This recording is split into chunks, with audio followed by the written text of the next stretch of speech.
Hello everybody out there in F1 world. Welcome to the live stream on the, what is it, the Wednesday after Vegas or the Wednesday before Qatar? Losing track on all this now. It's both, of course, in the middle of this amazing climax to the Formula One World Championship. Just turning down the volume on my phone there just to make sure that we're looking live and sounding live. I think we are. No doubt there'll be lots of comments if we're not, in the usual fashion. And I must have a disclaimer again at the start of all this, because outside we've got force 5 winds on the Beaufort scale. I think it is. I think it's Beaufort, which is supposed to be a fresh breeze, a few choppy waves on the ocean if you're nearby. It sounds like a lot more than that from where I'm sitting right now. It sounds like the whole roof's about to blow off. But because, of course, there's no such thing as climate change, as we're constantly told by a certain person, we shouldn't worry about anything at all, should we? Gales, whatever. Anyway, let's hope that the internet stays where it is, hopefully right now, which I think is pretty strong. I'm on Wi-Fi, which is not the greatest of things, but that's only because I don't have enough holes in the side of the computer on this particular makeshift computer that I'm using, my son's MacBook Pro, but thanks to Jack for that one. It seems to be standing up reasonably well under the pressure. Anyway, without any more ado, we'll get into it. I had one question from a viewer, Tim Kern, who, pretty complicated, esoteric question, kind of above my pay grade, I think, but I'll read it out. Formula One cars have a lot of anti-dive and anti-squat. They're trying to keep, especially at the front, a consistent angle of attack. But if they had less anti-dive, deceleration would cause the front to dive, creating drag and increasing traction on the fronts, through both weight transfer and aero downforce. Slow rebounding dampers, this is where it gets quite heavier. I mean, I remember Carlos Reutemann saying, dampers he can do. Rebound, anybody who says they can get on top of rebound, yeah, really, you got to take them with a pinch of salt. Anyway, slow rebounding dampers would predictably preserve the aero downforce to prevent washout on the exit and eventually approach zero angle on the straights while increasing rearward weight transfer, less oversteering, wheel spin tendency. Damping, amount of travel, and rebound would all need to accommodate each track and could be changed perhaps even by the driver as conditions dictated. We'd like to hear your views on this. So basically he's talking about slow rebounding dampers. So I asked Mark Slade, and bless him, he actually replied with a text on WhatsApp, and this is his reply. Too much to go through there, really. There are loads of other factors that will have influenced anti-dive choice, not least being aero effect of the wishbone positions. Pretty sure McLaren think they have the best compromise, and track performance backs that up. Dampers are to help keep the tyre on track. It is possible to play with very low velocity damping, as suggested, to influence the car's transient response, but take care necessary to avoid compromising grip. Again, suspect McLaren have done their homework in this area. I'd say it's one of their strengths. No simple answers, I'm afraid. So anyway, thanks for that one, Tim. I think you're somewhere near the mark of what McLaren are doing. I think that's quite impressive, actually, to be honest with you. Yeah, good stuff. Anyway, let's get down to the questions coming in now on YouTube chat, because I think there are plenty of them, and we'll just have a look now and see where we're going with that. Where are we? Browser. Here we go. First one is from our friend Ashad Chowdhury.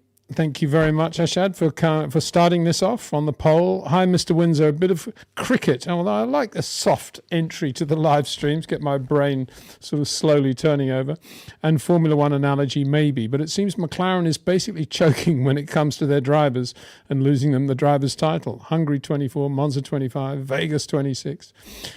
Well, yeah. I mean, it's a bit like, choking is a bit like that overused word, he's in form or he's out of form. I mean, what does that really mean in a Formula One context? Because there are so many factors involved. I would say, having said all of that, I would say Oscar Piastri is not in very good form, to have a cricket analogy. At the moment, his form, he needs a little bit more a lot of net practice, actually, probably. Make that sort of Rob Wilson type stuff in a very urban environment, cold, windy, get your hands dirty, remind you of what Formula Ford was all about type stuff. But getting back to a serious point, are McLaren choking? I think they kind of are choking, but it's not under the pressure. They're choking more as a result of the decisions they've taken over the last 2 or 3 years. The prime decision being, of course, not to have a key driver and a very good support driver, but to have 2 key drivers. And as I've said from day one, and as I said ad nauseum to Cameron on Monday, you can talk about everybody being happy and everybody getting on and everybody being great friends. The 2 drivers interchange information and they help one another. But if it's a championship, it's always going to end in tears. And McLaren have no answer as to how to solve that problem. And yeah, of course, if they try to compromise on Lando's car to give him a bit of margin on fuel or ride height, on the basis that he's sufficiently comfortable with points that he could afford to finish 2nd or 3rd if necessary and not go for the win, that margin is immediately going to be attacked by Oscar Piastri's side of the garage. And so they can't take any margins on either car. And that's the problem. That is the Michael Schumacher philosophy of Formula One, of how not to do it.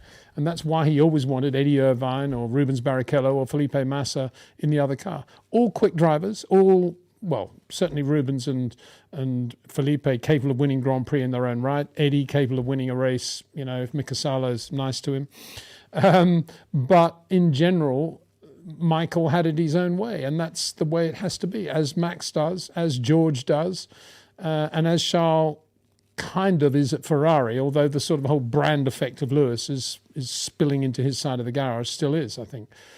So that's the problem. And it goes back, you can look at a problem in isolation and say, why are McLaren doing this? Are they choking? But as I said, I've got a website, which sadly I don't use very much. I suppose I should, but I've got a quote up there saying there's no such thing as luck. There's a reason for everything, behind everything. And if you look at where McLaren's choking is now, you can take it right back to the day they decided they had to have Oscar Piastri instead of Daniel Ricciardo. Simple as that, in my opinion. And, we don't really need to talk about it very much, apart from, what a shame it is that they've gone that route, really. Good for Oscar, you could say. He's won more Grand Prix than if he'd been at Alpine, but I don't think he'd be at Alpine now. I think he'd be somewhere else. He'd be at Merck or Ferrari or somewhere by now. Anyway, there we go. Thank you very much for that one. Another one from you. If the hire a future champion and a race win capable number 2 method is so well known, why Zach Brown and Andrea Stella are so against it? Their master plan may be just winning the constructors. Well, your guess is as good as mine. The way Formula One is projected now, and the way the teams like to project themselves, is that they have these elder statesmen that are called team principals. They were never called team principals in Ken Tyrrell's era. They were just called team managers, which is a much more appropriate title, in my opinion. But with this whole team principal, after the headmaster of the school, team headmaster is the principal. It all comes down to, bottom line, stops there, and major decisions like at Ferrari, shall we get Adrian Newey or not? Or shall we replace Carlos Sainz or not? Or at McLaren, shall we replace Daniel Ricciardo or not? Are made by these people. And it's beyond me, because it seems that a lot of the decision making is not based on real feel for the Formula One pit lane and what you need in order to win Grand Prix, and looking at the history of the sport and the way it's evolved and the lessons we can learn. And you can look at plenty of opportunities of drivers to win championships being lost because points have been taken away by the other driver. 07, good example at McLaren. 86, very good example at Williams. And this year, if Lando had Daniel in the car from year one, from race one, last year, this year, I think he probably would have won the championship by now. But, they don't want to look at the Michael Schumacher philosophy. They've got to do it their way. And I keep calling it the glad, happy, let's all hold hands, sit around the campfire, we're all friends way. And I say that sarcastically because there's nobody that Oscar Piastri wants to beat more right now than Lando Norris, and vice versa. And so, what is that all about? And there is no master plan, of course. That's another supercilious thing that I've been talking about, Zach's master plan, because there is no master plan. It was just, Oscar's quicker than Daniel, I got to have him. That was all it was. No thinking at all. A bit like Ron Dennis saying, Joe Ramirez is a great chief mechanic stroke team manager, got to have him, but didn't really need him at the time, but had to have him to stop anybody else having him. Same with Gordon Murray with Ron. Got to have Gordon, stop anybody else having him. Not quite sure what we're going to do with him, but we'll have him. And so it goes on. They just do that. And I don't think Frank was ever guilty of that sort of approach, to be honest. Frank used to leave it to the last possible moment, the other way around, and then pay more for it. But he quite liked the ego trip of having to pay a lot for the person that everybody else wanted, sort of thing, Vicky R 1490. Hi Peter. If we assume McLaren were trying to reduce plank wear at the end of the race for Lando, and you have mentioned that both cars might have the same setup, why didn't they tell Oscar to do the same? Well, yeah, we don't know. I mean, I've got a raft of videos out at the moment post Vegas, obviously on the back of my race video, and I've followed it up with quite some great chats with Mark Slade. Great from his point of the input from Mark. And he still doesn't know for sure what they were doing at the end of the race, because it didn't make a lot of sense to be backing off through turn 13 for fuel. So you got to assume it's plank. But if it's plank, the damage was done already. And then there was the counter radio message from Will Joseph saying, okay, we're kind of where we want to be now, Lando. You can speed up again. But that suggests it's a fuel thing, which is confusing, because turn 13 is not the place to back off and then on the power. It's not the place to conserve fuel. So the jury's out, really, on whether they did know or not. And if you look at the demeanour of Lando after the race, it would suggest that they didn't think they were in real trouble at that point. And if they were in real trouble, why didn't they do something about it much earlier in the race if it was a plank thing? So I don't think we can assume it was a plank thing at the moment, or ever, really. I don't think they knew what was going on. It was a very, very strange and obviously poorly run weekend, because they didn't leave anything like enough margin compared with the other teams. And as I said to Mark, and as I said in my video, if any team was going to leave a margin, it would be McLaren, because they've won the Constructors and they've got two drivers fighting for the Drivers' Championship. The one thing you don't want to do is go anywhere near a disqualification thing in case one of them gets disqualified and one isn't. They're trying to be very fair to both of them. So you'd leave margin. Even more reason you'd leave margin. And they're the team that didn't leave the margin. That's the extraordinary thing. And we know how difficult it was with the rain on Saturday and the lack of full tank running and so forth. But it doesn't explain McLaren's lack of conservatism. It doesn't explain their aggression in terms of ride heights. But again, just to repeat the point, I don't think we can assume that they were doing all that stuff at the end of the race just for plank wear. And that explains why the Oscar thing didn't come into. I mean, the Oscar thing was slightly different because he got into graining very early in the race, much earlier than Lando. So he was having to go into a tyre management mode much earlier than Lando. So maybe his plank wear, as a result, was less at that critical point, on the assumption that McLaren knew what was going on with the plank wear quite early on. Oscar would have been the driver less exposed to that because he was nursing the graining at that point. All very strange, though. All good talking points, though. Vicky, again, in Brazilian Grand Prix, I got to see that Max was able to make short corners more effective when following by staying out of dirty air because other corners were going long. If he was behind Leclerc, who has similar cornering style, would Max then go wider to rotate the car faster? And is this why he struggles to follow or overtake Leclerc? Examples, Brazil 24, Spa 25. That's a good point. You say, Max naturally turning in a little bit earlier than, say, Lando. But when he's behind Leclerc, he's kind of got the dirty air. Let me think about that. Yes, Yes, I think if he did, I think you're right. I think if he's behind Leclerc and Leclerc's kind of using the bit of road that Max naturally wants to use, as I've said before, there is not just one short corner line. If you've got the ability to create a short corner in the way Leclerc and Verstappen have, you also have the ability, because of your incredible touch and feel for the surface of the road and your perfectly harmonized rates of input into the car, because of all that, you can quite easily run a slightly different line, take a slightly different geometrical apex line, and still be very quick. And I think that's Max would probably do that. If he felt that he was behind this car, going to be behind it for a lot of laps, and there was not much he was going to be able to do about it, then yeah, for sure, that's what he would do. He'd try to get out of the dirty air as much as possible. And it's a good point, because I think a guy like Max and a guy like Leclerc have more ability to get out of dirty air because of their softness of touch and because of the sweet spot that they can create, than a driver who's kind of right on the edge of braking as late as possible, turning in as late as he can, based on when he can get the power on as soon as possible and have the highest possible minimum speed. That sort of driver is not going to have a lot to play with if he's behind a similar driver, whereas a Max has, because he's not driving because of the line he wants to create. He's driving because of the sweet spot he's creating and all the variables that he's managing at any given moment. As I've said before, every corner is different.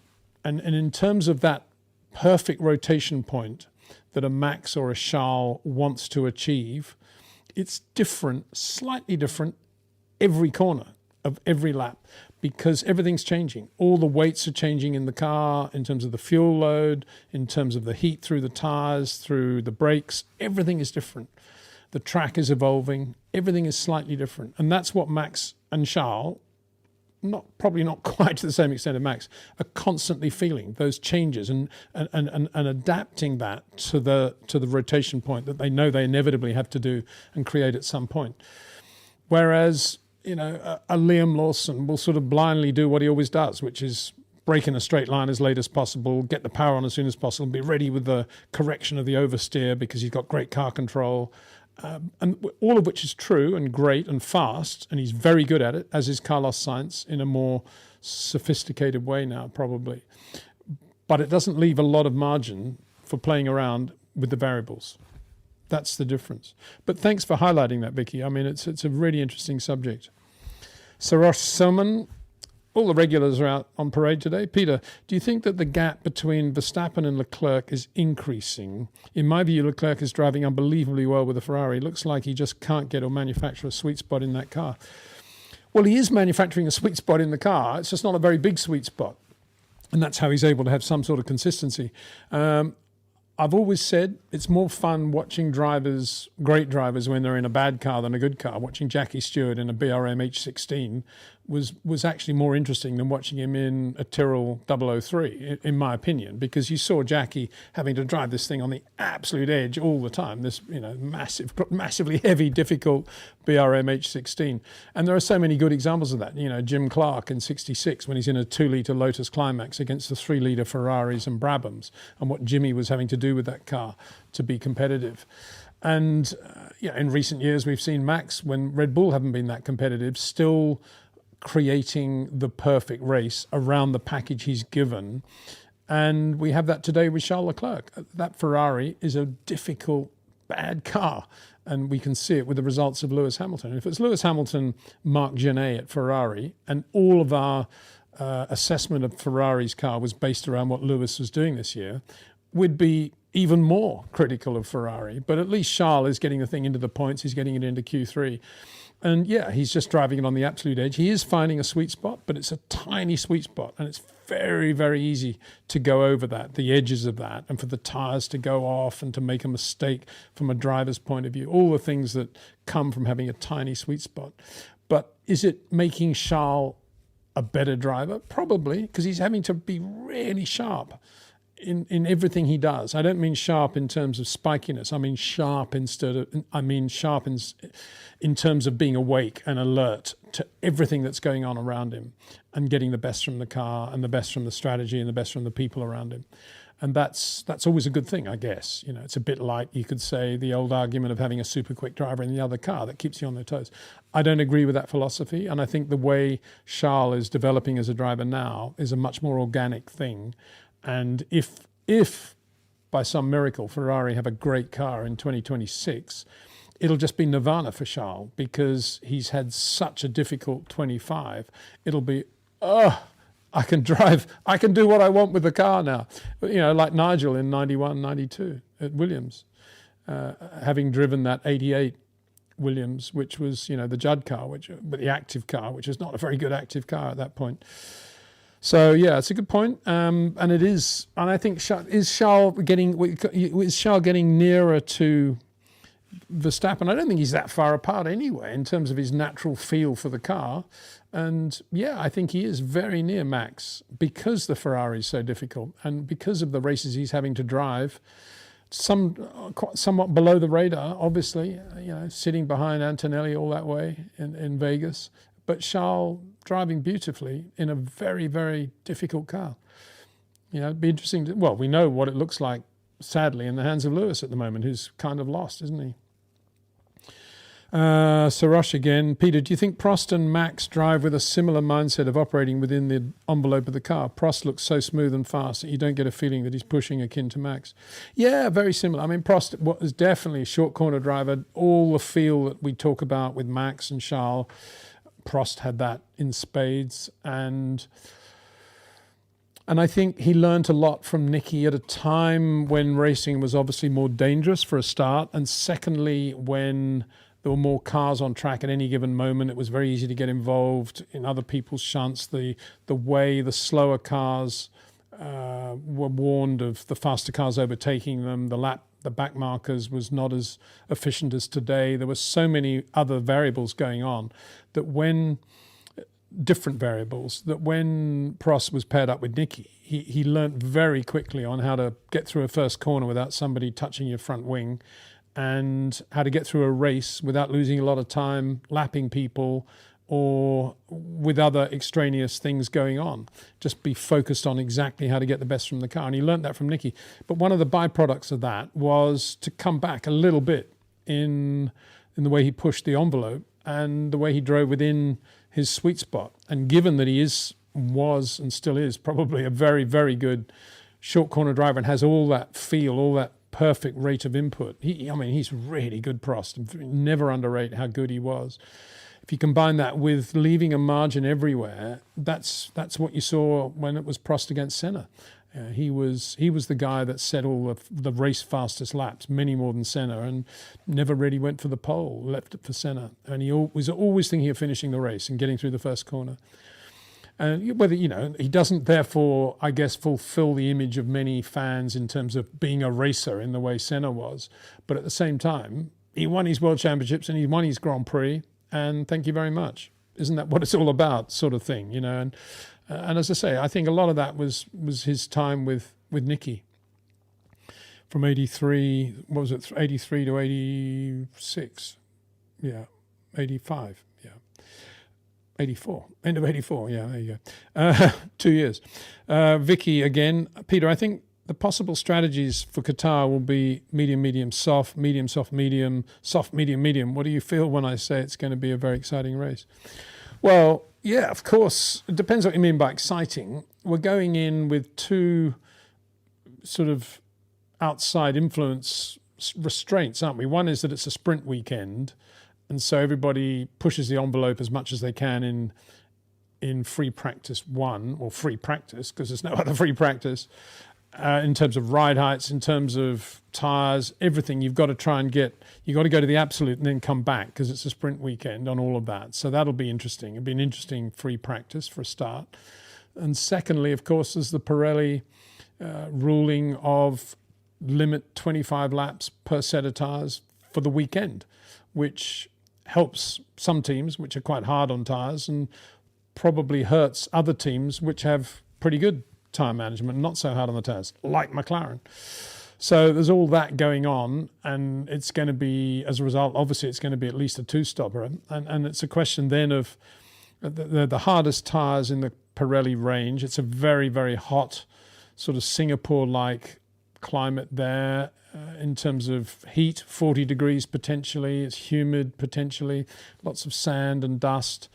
And yeah, it's going to be a tough race physically for the drivers and tough race for the cars over the curbs, which are still there, the fast corners. There's only one slow corner, I think, from memory. Yeah, it's only one slow corner. And so all the others are medium to high speed.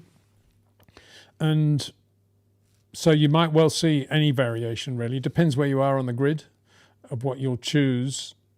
But whatever you do, it'll be there's a lot of pressure on getting everything right. I mean, for me, it smells like a race weekend where a team like Red Bull, who are very good at sort of, as I say, sniffing the air and just making judgment calls on what they see in front of him rather than what a strategy department tell them is the way to go.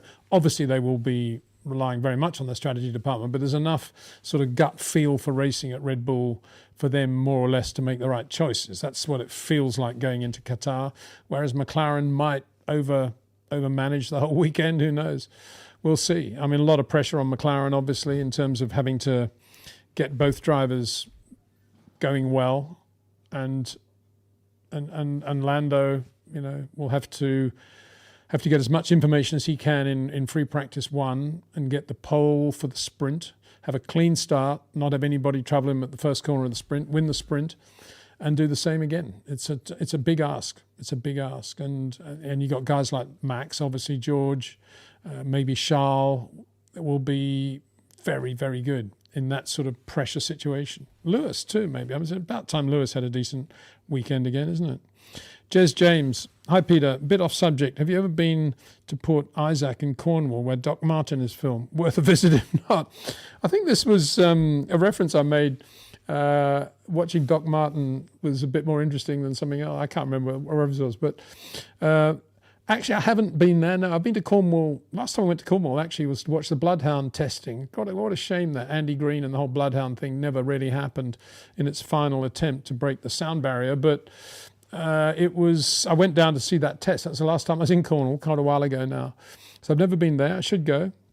But my mum and dad used to live in a place called Beminster in Dorset, where Martin, the star of Doc Martin, lived as well. And we used to see him down at the village quite a lot. Good bloke, really good bloke.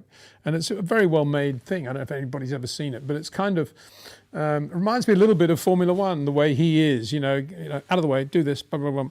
And it's kind of like how the Formula One key players are towards their minions as well, I always think. Anyway, that's moving on. Jez James.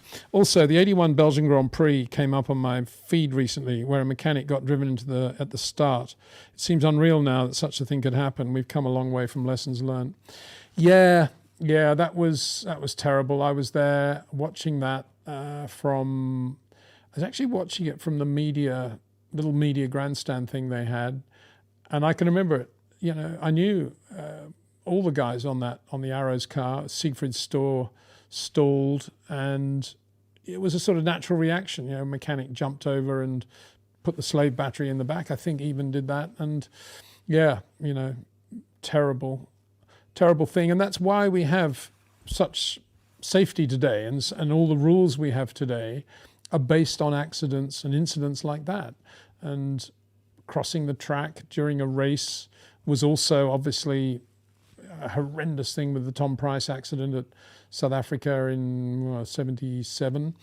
And I remember writing a letter to Bernie about 1979, I think. It was after a Brazilian Grand Prix. It may have been 78, actually. I think it was after the race at Rio. There was some marshals crossing the track and a couple of photographers. I remember writing a letter to Bernie saying, I can't believe that we haven't learned from the Tom Price thing. Why is it we still have marshals running across the track in the middle of the race to pick up pieces of debris? Surely there has to be a safer way of doing it.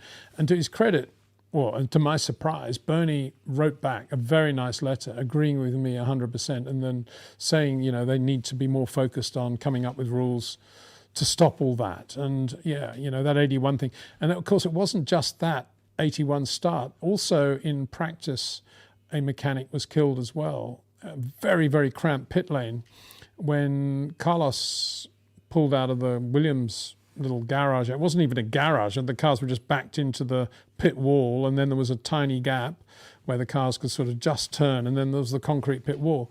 And one of the Azella mechanics, which is the team next to Williams, sort of missed his footing and stepped down and just stepped down onto the track as Carlos was pulling out very slowly, and Carlos's left front hit the mechanic, and he sort of went back and sadly hit his head on the ground, and that was a fatal accident. And that was a terrible weekend. That absolutely appalling. And then if you think what happened at Zolder in '82 with Gilles, it's a sad thing, because Zolder is a great racetrack. I went there for a truck race, would you believe, not that long ago, and it's still the same place. And I used to love going to Zolder, but now it just sends shivers down my spine whenever I think of it. Such a shame. Pranay Sharma 3011. Hi Peter, what did you think about Sainz P3 in qualifying? Well, I thought he was brilliant. Only 6 drivers managed actually to do a lap before the yellows came out, and Carlos got out there early and did that on the intermediates. He'd been quick anyway, quickish in Q1, Q2 on the wet tyres, which was great to see. I remember when Carlos, I used to watch Carlos a lot in Formula BMW, let alone Formula 3, and he was always nothing but unbelievable car control, sideways everywhere, particularly Formula BMW. It was amazing car control. And I remember saying once, when he eventually got his Formula 1 chance into Toro Rosso, that he's going to be phenomenal in the wet. I can't wait to see him. And I remember that year it was wet in Austin, and it was like his second lap out of the pits, he lost it coming down the hill before turn 3, had a massive lose, and I think hit the barrier or something. I remember thinking, what's that all about? Carlos is supposed to be on the pole here. But now he's a different driver, isn't he? He's got a much better feel for the sweet spot, for knowing what his limitations are and knowing how not to energize the car too much when he's looking for grip. And he's just got this beautiful feel for the back of the car, which Mark Slade was also talking about, which he noticed at Renault. And just wonderful to see. And good luck to him. He got out, did the time, and there he was. Did the lap time, finished P3, and great. Lovely to see. And for every time Carlos goes well, he's always way ahead of the Ferraris, isn't he? I mean, I don't know what John Alcon thinks or Freddie thinks whenever that happens, whether they think, why did we get rid of that guy? Or whether they just sort of, I'm really pleased for Carlos. He's in a Williams now, but he's going well. What a great guy. I don't know how they think. They should be thinking, what were we doing? Why did we split up that partnership? That's what they should be thinking, in my opinion, because he's very, very good.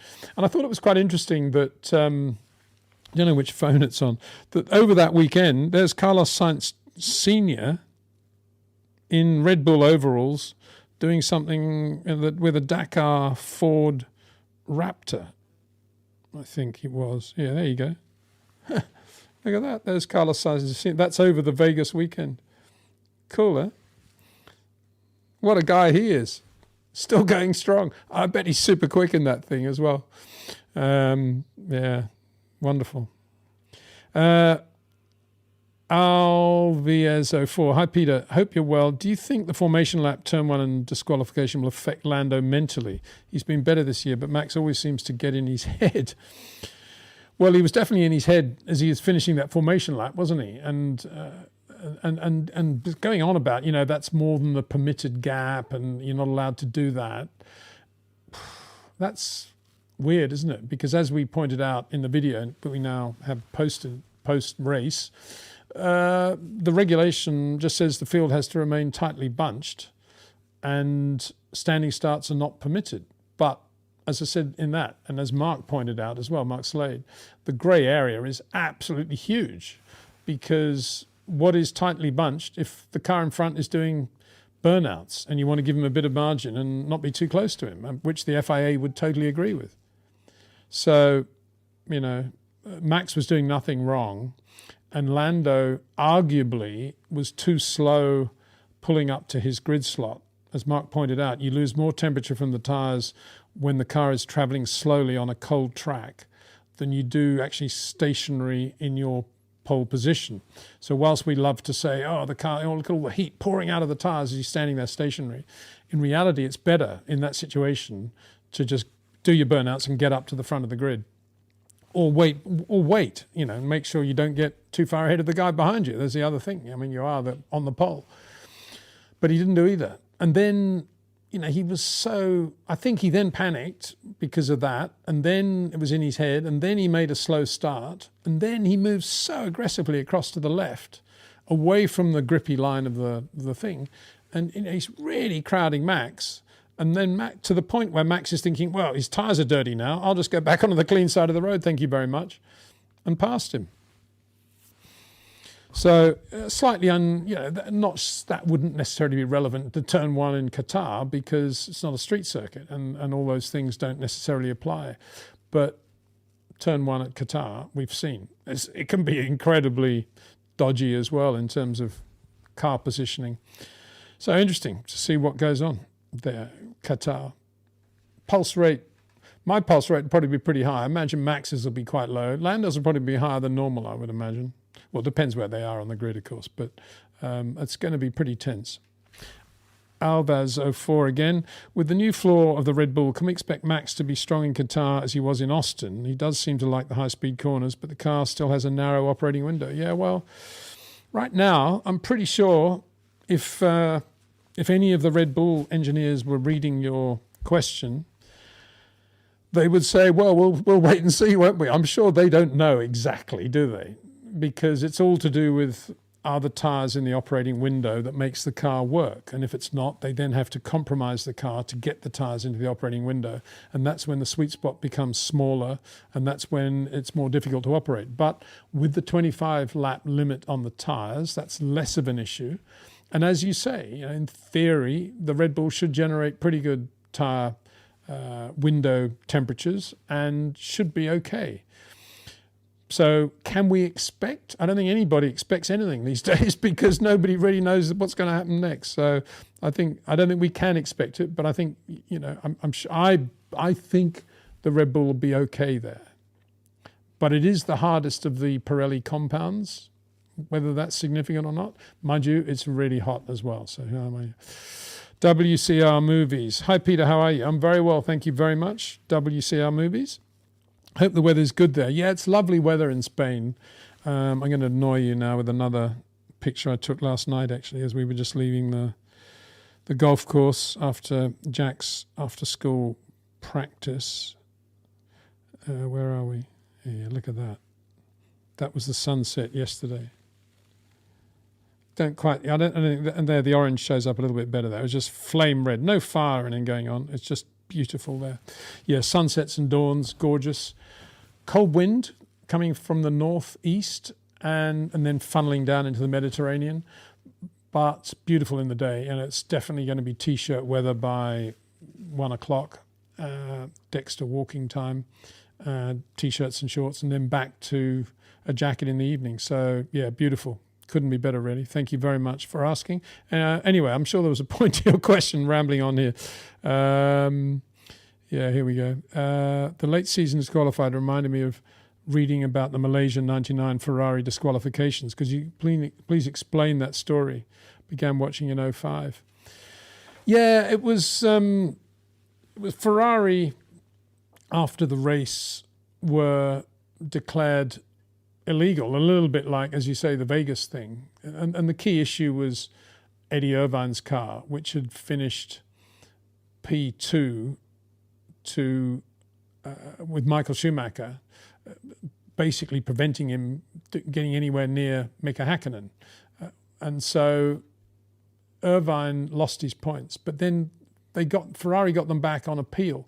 And most people thought that was correct, that there was some sort of measurement that was being used in Parc Ferme. I'm slightly vague on it now, but there was a measurement used in Parc Ferme which wasn't necessarily global in the way it could measure the actual piece. And so they were reinstated, and Eddie Irvine then went into the Japanese Grand Prix really in pole position to win the World Championship in 99, and it was going to be close.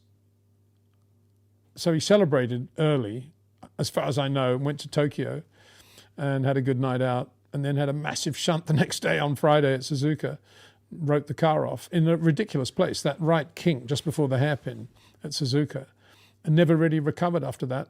And Mika won it and won the race, won the World Championship. But yeah, it was a big thing at the time. And Jean Todt, of course, was running Ferrari, and it went to the FIA very quickly, and they were reinstated. But I don't think that's going to happen now. The measuring systems and the rulings, well, specifically on those titanium skid blocks, are definitely, it's definitely black and white. So there's no discussion. This was to do with the size of a barge board, I think it was, and how you measured that, and it was not very clear. And they did what they could in Parc Fermé, but it was not, as I say, it wasn't a global thing that stood up under really tight re-scrutineering. So a little bit messy, but that was kind of what happened. Alessandro Durango, 2766. Hi, Peter. If Leclerc really went to Aston Martin in 27, do you think he would finally have the chance to get a car and a team fully focused on him like Max has with Red Bull?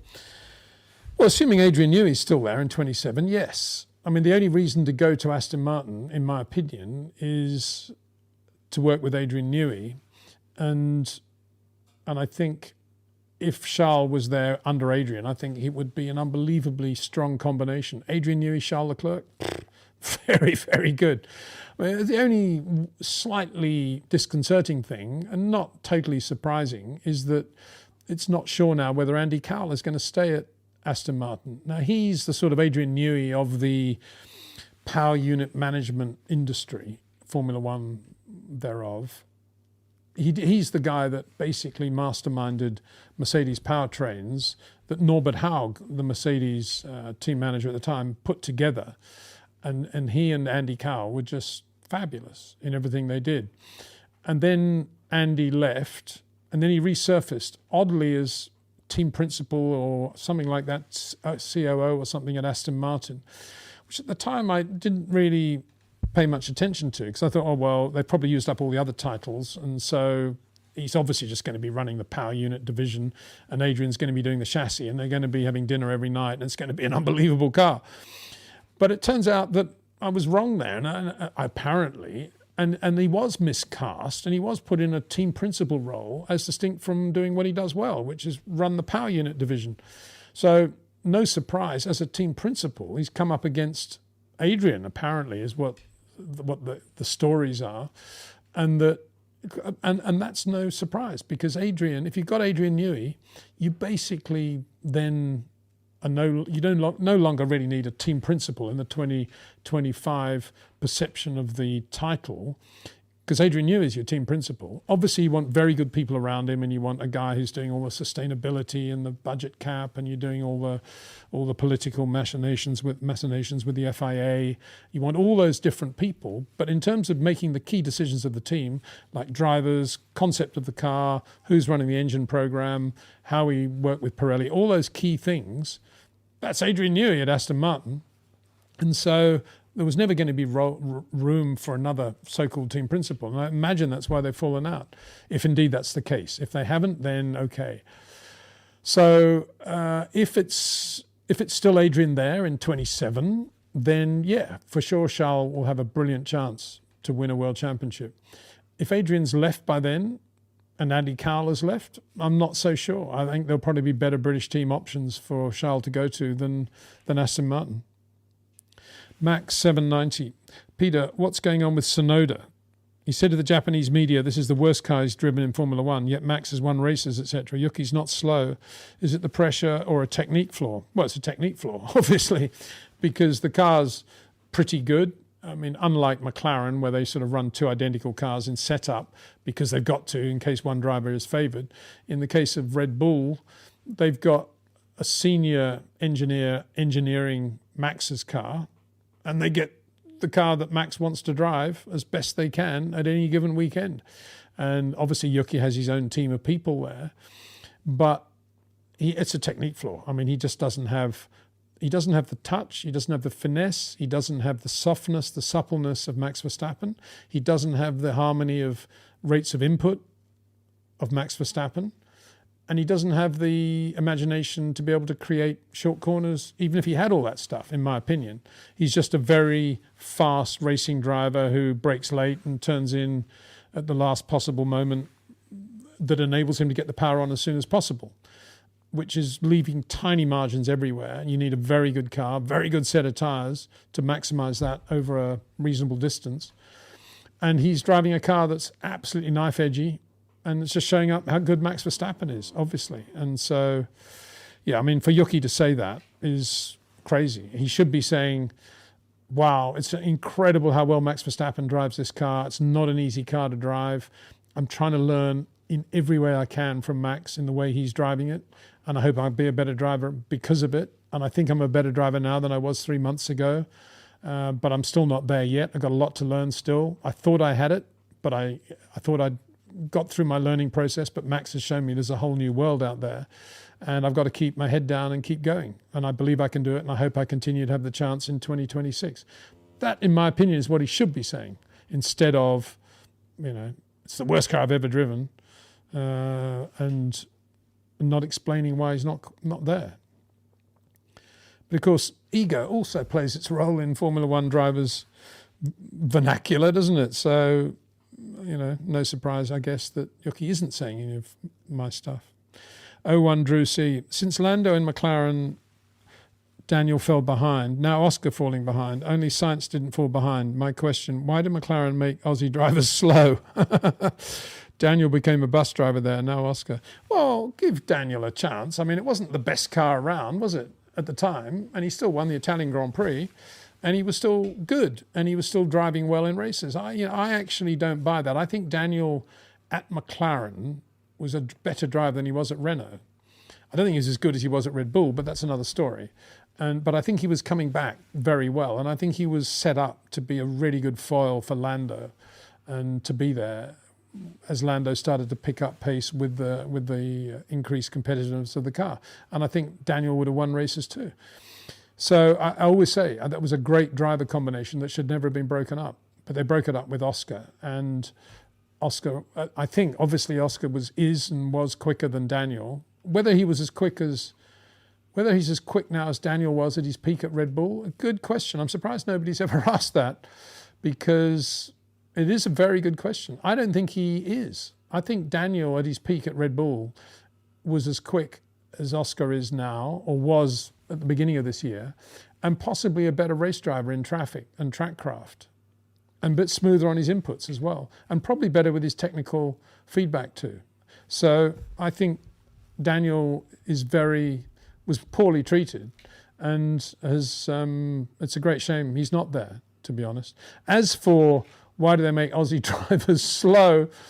Well, they're chalk and cheese, aren't they? The difference between Daniel and Oscar. I think Oscar's from Melbourne, I think. Daniel's from Perth. Perth to Melbourne it's a bigger gap than, I don't know, I'm making this up. Athens to London, I don't know. But it's a big gap. And it's got not cultural gap, but definitely the way they are as people. Totally different people, in my opinion. I mean, Daniel's outgoing, big smile, white teeth, and very nice guy, good racer, very good. He just loved life. Whereas Oscar's a sort of laid-back Steve Waugh Australian, doesn't want to talk any more than he needs to, publicly that is, and just gets on with it. Very good with the old one-liners. And laconic in the Frank Gardner, Jack Brabham sort of way. So very different. Admittedly, same passport, no doubt about that. But I think it's just the way the cookie crumbled, isn't it? Drew C. All respect to Ricciardo, if he was still with Red Bull in 21, Max and Lewis may have had another problem to deal with. Yeah, I think Daniel, obviously, from his point of view, and we said it at the time, he should never have left Red Bull. And everybody from Jonathan Wheatley downwards was begging him to stay and telling him he was going to win a lot more races at Red Bull. But I don't know whether it was inside himself, looking at himself in the mirror in the morning, or whether it was people outside telling him. But there was this feeling of, I'm not getting treated fairly at Red Bull. It's all going to Max. I've got to go to a team where it's much more equitable. And yeah, you know, maybe it was at Renault, maybe it was at McLaren, big maybe there. And certainly there was a bigger bank account for them. But ultimately, he left the best team, TAM, in Formula One racing. And he'd spent his whole life trying to get into the best team in Formula One racing, and he walked away from it. And when you do that for the wrong reason, and it was the wrong reason, in my opinion, it just seeps through your entire being, through your soul, through everything that you feel as a racing driver. And nothing was ever right for Daniel after that, even though obviously superficially he could put a brave face on it. It was not the right thing. He was going against the flow of the river. And so that was, you know, that was how he found himself at McLaren. Max 790. Peter, with the issues at Ferrari, I'm reminded of the Schumacher days. You are one of the few journalists that never vilified Michael. What made him so special and so loved by the team and engineers?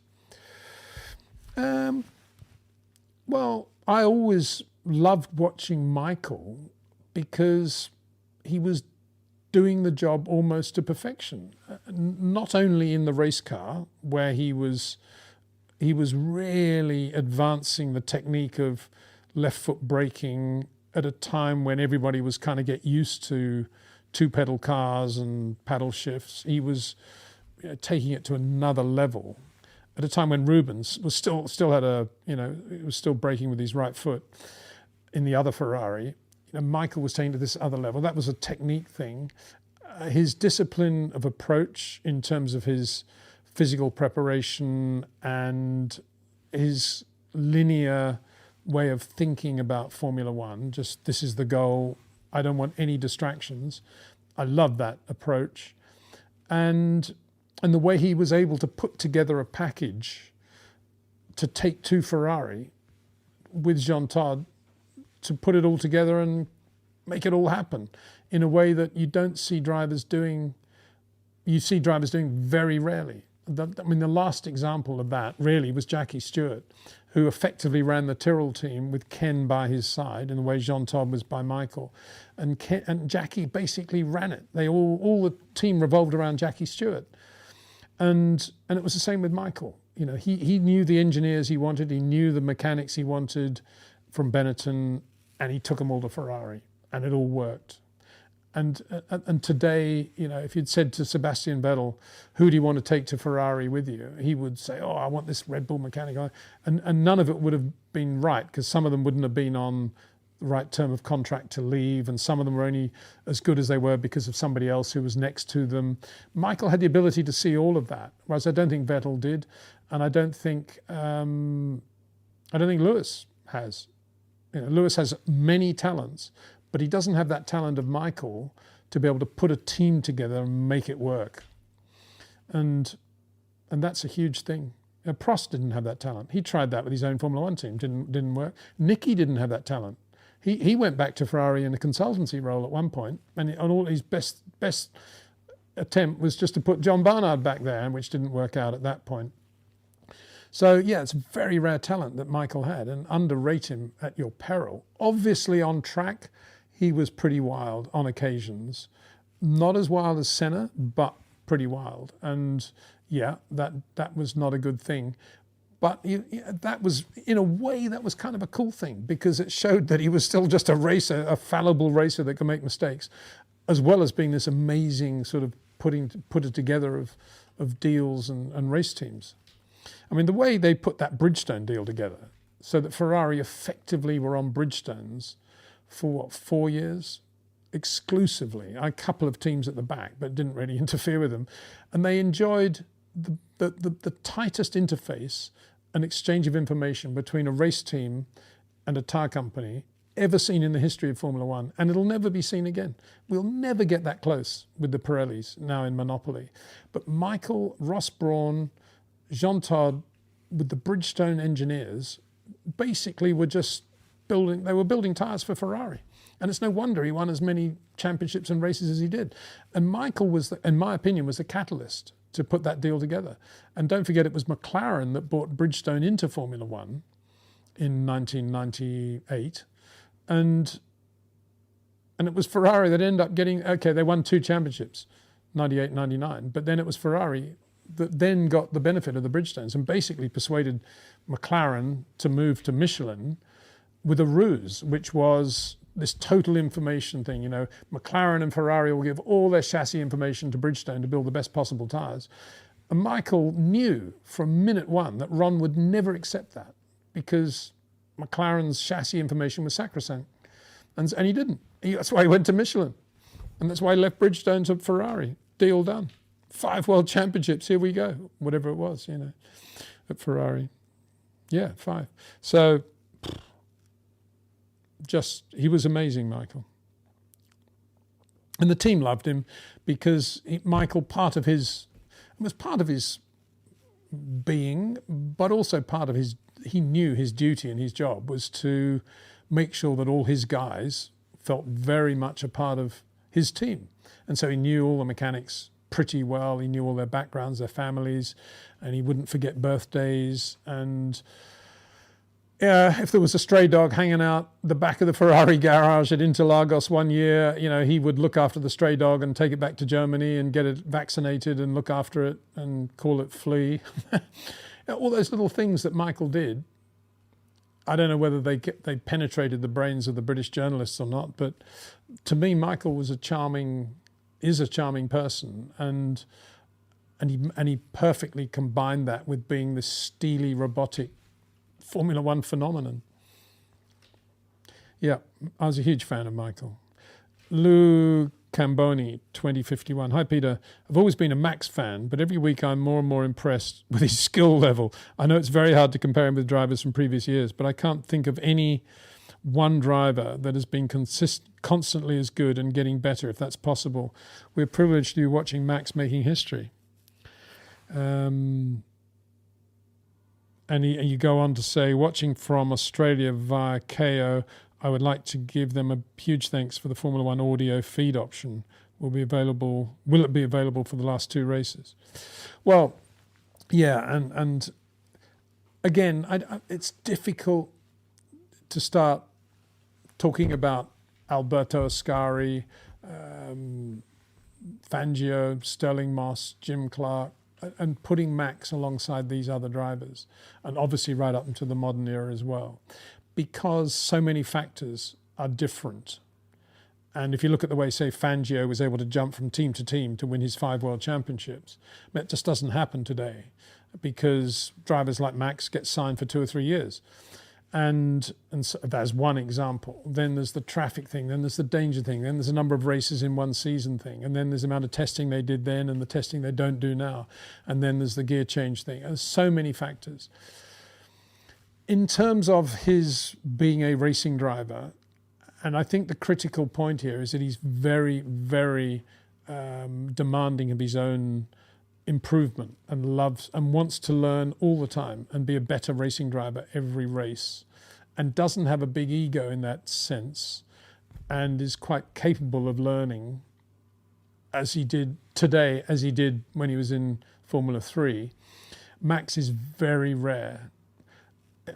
I think Jim Clark was like that. I think Jimmy was fascinated by different types of cars and knew that every time he got in a different type of car, whether it be a NASCAR stock car, some weird Indy car, I'm not talking about Lotus Indy cars, although some of those were weird, or a big banger sports car or a touring car, it would in some way it would refine his driving and expand his ability to do what he does behind the wheel.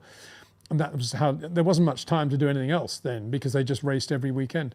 And Max is obviously in a different era, but I think his learning process is now in this age, it's with the engineers and with the telemetry that he has that's relevant to himself, experimenting with things rather than looking at another driver's telemetry, which is where most drivers, I think, make a mistake. Max is very much related to what he does, and he knows the feel he wants from a car, and he knows that if he has that, he can get the best from the car at any given moment. And he works so closely with the engineers now, and he's getting better and better at translating that feel into something that they can touch with numbers and adjustments to tune it to the way Max wants to drive.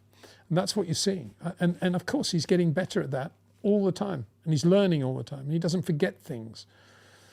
And but I wouldn't say he's a better driver than Alberto Ascari or Fangio or Moss, because you just can't compare those eras.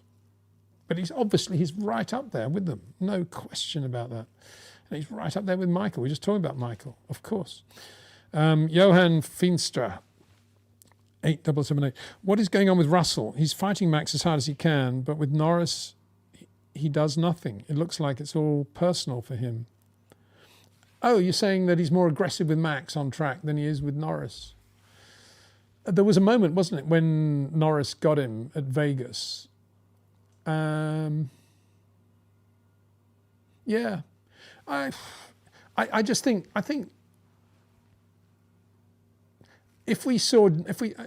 not sure there've been that many occasions, have there, when it's been George and Lando with about the same tyre age on their cars, both cars going well, racing wheel to wheel. We quite often see George and Max in that situation because they're behind the McLarens and they're sort of, best of the rest, and they're kind of pretty equal. But in terms of George versus Lando, we haven't had that much of it, I don't think, have we? And I would imagine George is just as decisive with Lando as he is with Max. And Max is just as decisive with both of them as well. It's just that I suppose, Max is the definitive article when it comes to a racer being able to position his car and the body language he needs to intimidate the other driver. And George is a sort of slightly lesser version of that, but not too far away.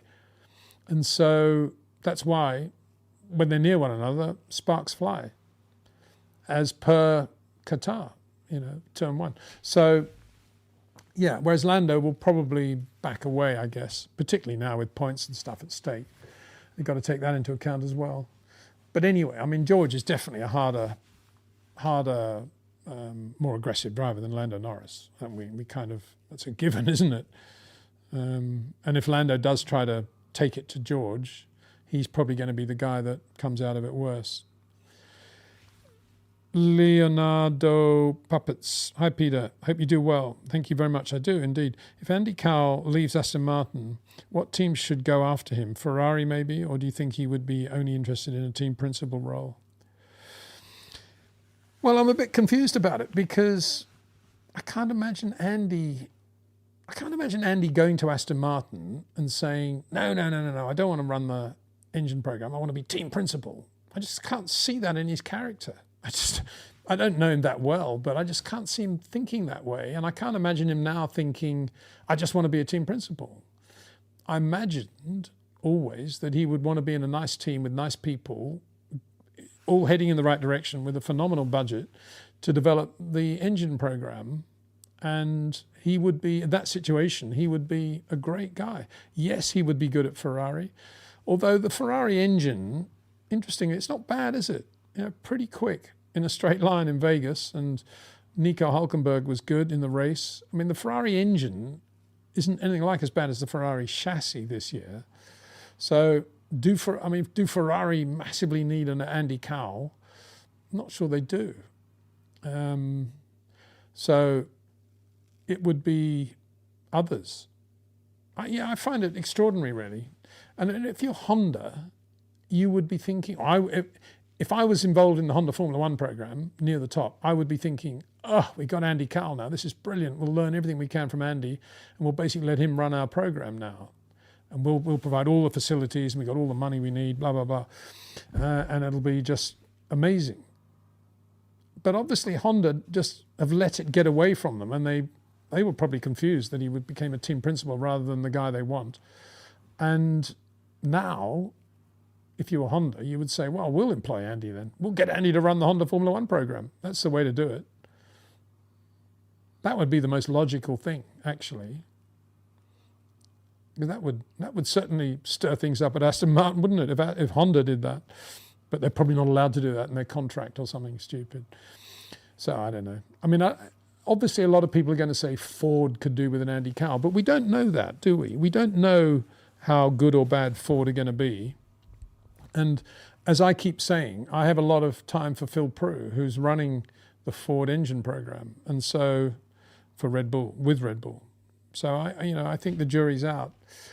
But Andy, there's no doubt Andy did a superb job for Mercedes from 2014 onwards, when we went through the whole hybrid thing, and he was just head and shoulders above the rest, I think. And I just still don't even understand how Aston Martin wanted to employ him as a team principal. It just doesn't make sense to me. If you've got Adrian Newey there, why would you want that? If you've got Adrian, you don't need a team principal. You just have lots of good secretaries around with notebooks. Yes, okay, Adrian, right, get this done, get that done. That's how you'd run Aston Martin around Adrian Newey. Zishan Afsar again, sorry. Peter, if you were managing Charles Leclerc's 16 career, would you be looking to get a move away from Ferrari for 27? This year finally seems to have broken his faith in Ferrari. Well, I don't think he's ever had faith in Ferrari, in the sense that if it was an open book all these years, would he have always stayed at Ferrari and resisted going to Red Bull or Mercedes or even McLaren? I don't think he would have. I think he would have been out of Ferrari a long time ago. But because there's never been a logical way for him to go to any of those leading three British teams, there's never been a vacancy really that makes sense, he stayed at Ferrari, which is the next best option, obviously. And so I don't think he's always thought, I've got to be with Ferrari. They're the team. I've got so much faith in them. They're going to win a championship. He's just thought, well, best next option, we'll stay at Ferrari. What else am I going to do? Red Bull have got Max. Mercedes have got Lewis and then George. And McLaren have got Lando and Oscar. So, no room for me in any of those. I'll stay at Ferrari. Thank you very much. So I don't buy that. He's always had faith at Ferrari. And the logic of 26 is that really nobody knows how it's going to be. Looks like it's going to be pretty scrappy, with lots of people managing their power units and how much electric power they've got. It's going to be really messy, I think. And Ferrari will either sink without trace, or because it's really messy and difficult for everybody to get on top of things, they might luck into a win or two. And Ferrari might be, half reasonable as a result. So the only way of addressing your real question is to say, until we get to the sort of midway point of 26, there's no point Charles or George or anybody making a decision about 27. And at that point, midpoint 26, maybe a little bit before then, that's when you're going to see somebody like Leclerc saying, well, this Ferrari is a complete waste of time. I'd rather drive alongside George at Mercedes than just stay with this Ferrari if Mercedes will have me. Now, that's not a great thing for George. It's not a great thing for Leclerc, but I'm sure he would take it, because it's got to be better than scratching around at Ferrari and going nowhere. And so, wait and see, I think. But don't assume that Charles is just obsessed with Ferrari. He wants the best race car he can have, for sure. He doesn't really care what it is or where it is, where it's being built. He just wants the best car underneath him. But until now, and even now, he doesn't have any option but to stay at Ferrari. So he just needs to put his head down, get on with it.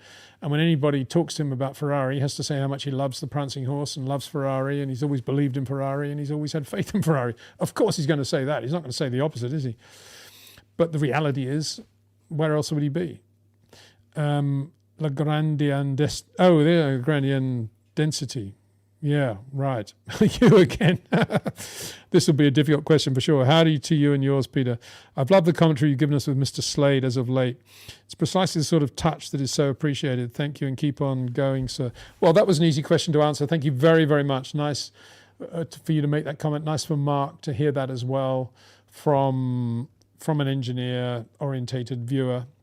And my feeling is that it's quite rare, actually, to be able to tap the brain of a Formula One race engineer, because not many of them are allowed to talk to the media if they're currently with a team. And it's a very different form of engineering to designing and engineering a racing car or an engine or a power unit or tyres, for that matter. It's very specific. And there are some questions, it's quite funny, you say to Mark, what do you think about that? And he'll say, well, I don't know, I never really came across that.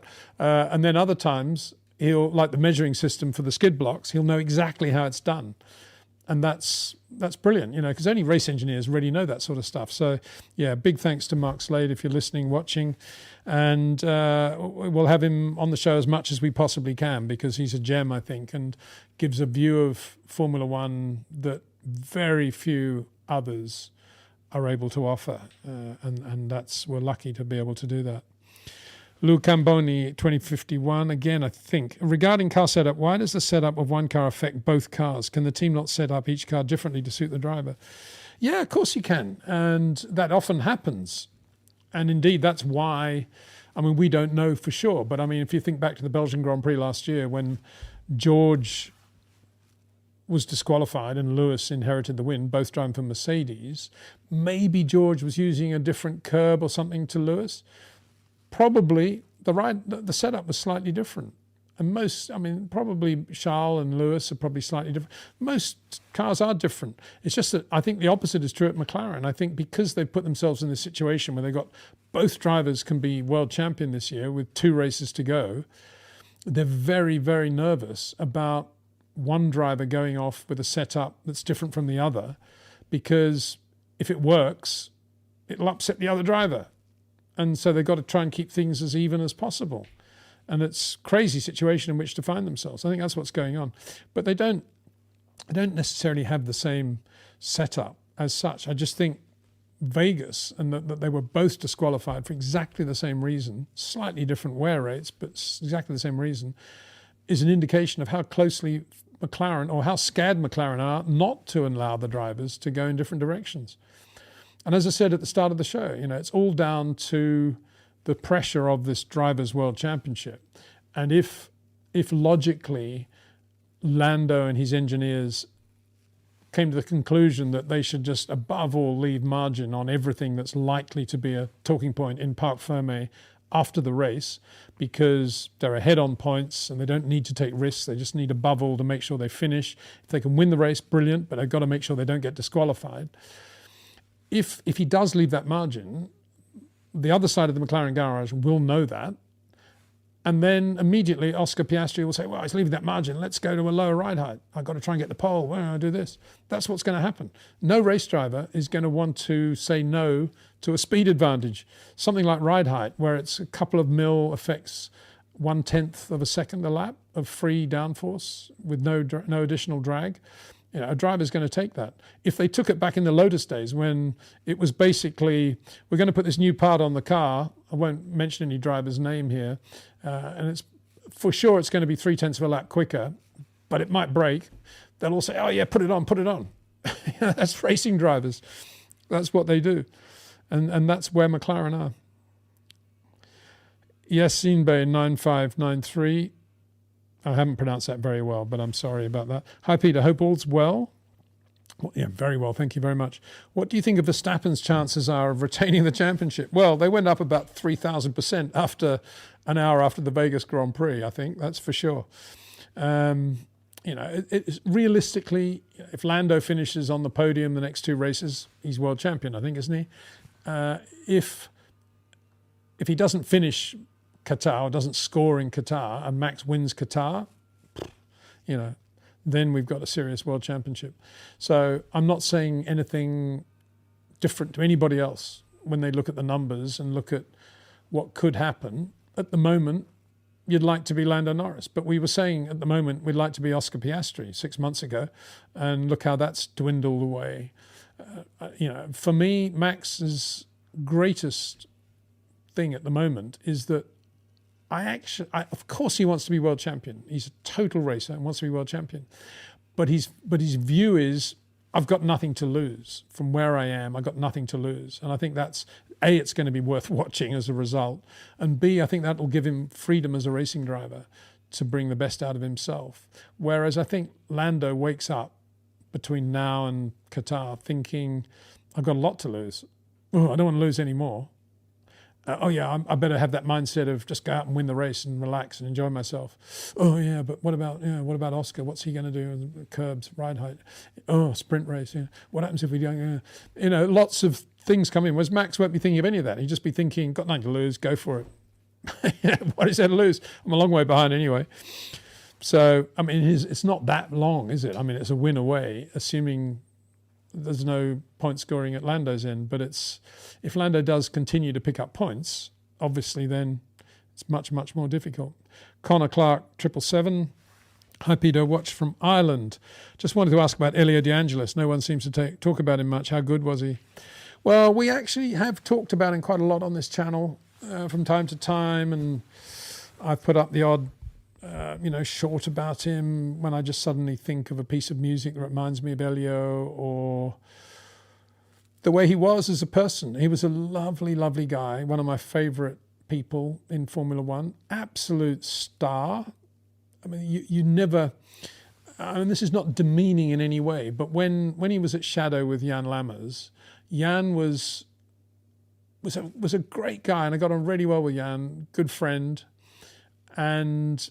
but he was Jan Lammers. You know, you could sit down in the coffee shop and you have bacon and eggs, whatever, and coffee, and it would just be a laugh. And but Elio was a class act. Even then, it was, ooh, there's Elio. Ooh, look at Elio. Well, there's Elio De Angelis. It was like that. You know, he was a star long before he became a star, if you see what I mean. And he was never egotistical. He was quite softly spoken. He was like all very cool Italians. Even if he wasn't trying, he looked perfect. You know, the Australian logo with the kangaroo polo shirt and the trainer. I mean, he's wearing running pants long before they were fashionable.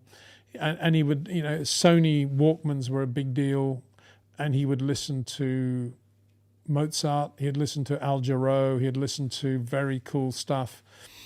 None of it was sort of frenetic music. It was all very relaxed and cool with Elio, and he drove beautifully. You know, he definitely was not a short corner driver. I would say very similar to Carlos Sainz now, the Carlos we have today, quite soft with his inputs, very smooth, very good with the rear tires, but not as quick as Nigel Mansell, that's for sure. Not far away, but not as quick as Nigel, a couple of tenths. Nigel could easily do a couple of tenths inside Elio. Elio, to match Nigel, had to be absolutely flying and on the limit, and probably would make the odd slight mistake. But as Carlos Sainz would be if he was against Nigel at his peak today. But Elio was just one of these class people that, a bit like Francois Sever, who was just, he's just so happy he was around. He was such a lovely guy. And I remember his funeral in Rome with great sadness, because it was a beautiful cathedral. It was a lovely day. I remember the doves flying at the top, right up in the top of the cathedral. And afterwards, I went out there was some sort of gathering, but I didn't go to it. I went to the Foro Italico, where the Italian Open tennis was either just finished or was about to get underway. And I just sat there because I knew I'd played quite a lot of tennis with Elio, and just sat there and thought for about an hour, and then got the flight back to England. Very, very sad. Terrible. Even today, I don't even want to think about his accident and what he went through with that fire, and Alan Jones and Nigel unable to do anything about it. And Nigel, think about this. Nigel had actually rescued Elio from a terrible rip in the current outside the Intercontinental Hotel in Rio, not Ipanema or one of those great beaches. It was a little bit further up, and it was a beach with a very, very strong current, and it went very deep very quickly. And Elio was one of the guys in trouble. Peter Collins was another. And Nigel actually rescued both of them. And I'm not sure Elio would have survived if Nigel hadn't helped him get back to shore. And then Nigel lost this battle to try and save Elio. Stefan Johansson too. I mean, Stefan can't talk about Elio today without tears in his eyes. And nor can Alan Jones, really. I mean, it was just absolutely horrendous. So, yeah, I really miss Elio. What a great guy. What a lovely man, and a great driver. Richard Patrick, 2923. Those McLaren statements are BS. They never reported porpoising on any radio. They were aware of the plank problem way before lap 40 because they had Lando lifting on 4 high-speed corners. Okay, I'll take your word for that. That's not what we saw, and if we did, a lot of it was tyre management in the view of Mark Slade and I think. But, when Mark Slade says he's not sure if McLaren knew what was going on with the plank or not, I think we have to accept that because he's a race engineer and he knows what he's talking about. So, I think, the fuel reference, as you say, was lap 50. And there was a moment when they said, go get Max to Lando, didn't they? And that was well after lap 40. So would they have said that if they knew that the plank damage had been done? You're saying they were aware of the plank problem way before lap 40? Unlikely, I think. Connor Clark from Ireland again. If Hamilton form continues into the new cars in 26, would you advise Lewis to retire at the end of the next season? Well, he doesn't need my advice on when to retire. I would have thought enough has happened this year to make him start thinking about that. And he has used the R word, hasn't he? After Spain, I think he used that word, didn't he? I think he failed to get out of Q1 or something. And yeah, he just wants to be winning races as he used to. And he can't, even now, he probably can't get his head around what's going on, which is bizarre because has he not been watching Charles Leclerc for the last 5 years and how good Charles is? I mean, he knows how good Charles is, going back to that battle they had at Monza.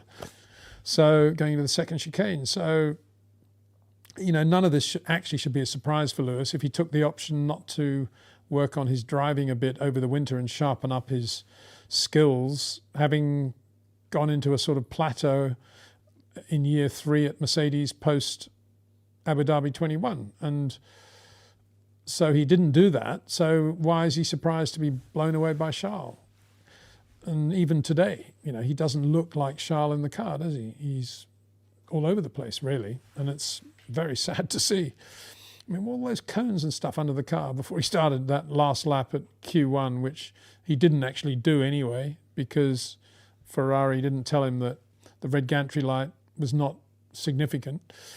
And so it goes on. But yeah, I mean, if he's got a contract and Ferrari cannot get out of it, and Lewis there are still plenty of things he loves about his driving or being in Formula One. For sure, he'll go into 26, won't he? And if the car's terrible again, it'll be a different sort of terrible, though, I think. I don't think it'll be this sort of stuff. There'll be additional power unit energy storage issues and how Ferrari manage all that during the race, which may be chaotic, may be brilliant. We just don't know.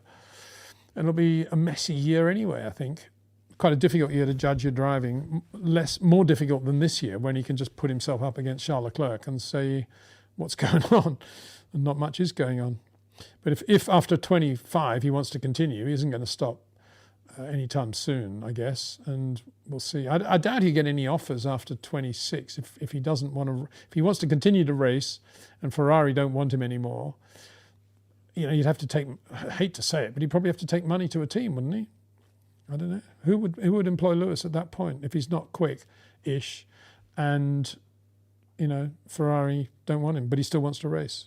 I don't think he'd ever let himself get into that situation. He would retire gracefully and become the great ambassador of the sport that he is already and will continue to be forevermore, I'm sure. Lovely guy. Stephen Dobbins. Hi, Peter. Do you think McLaren are pushing the limits of legality re-ride height due to not developing the car since the summer? Similar to Mark's woes in 21. Merck's woes, probably.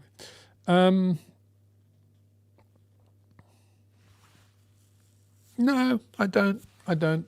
I think they're a victim of having to let both drivers race one another into the climax of the World Championship this year, and therefore neither of them are going to have any more than the minimum amount of margin on things that are important.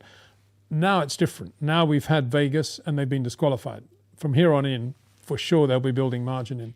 But we're talking in the build-up to Vegas. And And I think it's entirely due to not managing the drivers well, not having a clear number one and number two, as you would in the Michael era when you had a car as dominant as the McLaren, or in other eras as well. Certainly, Nigel 92 is another good example. Lewis with Bottas, very good example. Max with Perez, all nicely balanced teams in terms of where it's going to go. And if Max says, I want to run, if the engineers of Max Verstappen say, I want to run this ride height because this leaves us with the right amount of margin, blah, blah, blah. There's no way Yuki Tsunoda's engineers are going to say, oh, we're going to run less ride height. No way. But at McLaren, if Lando's engineers, as I said earlier, say, we're going to run this ride height because we want to leave a margin, Oscar's engineers immediately are going to say, oh, in that case, we'll eat into some of that margin and we'll give Oscar a slightly lower ride height because he's in the running for the World Championship and he wants to beat Lando. That's what it's going wrong. It's nothing to do with development of the car, in my opinion, or lack of development. What do they need to develop? It's a quick car anyway. Very quick car. Langrandian Density again says, however the season ends, I reckon the silly season is going to hold some awfully silly surprises. Yeah, I mean, it was interesting listening to Andy Stevenson and Paul Monahan in the press conference thing before Vegas talking about 26.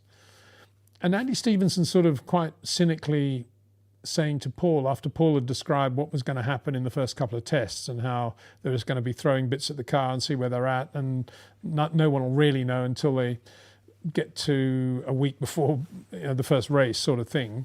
And Andy Stevens said, oh, thanks for telling us your test program. That's really, that was good, Paul. Sort of kind of showing him up a bit, I guess, upstaging him, I guess, in a way.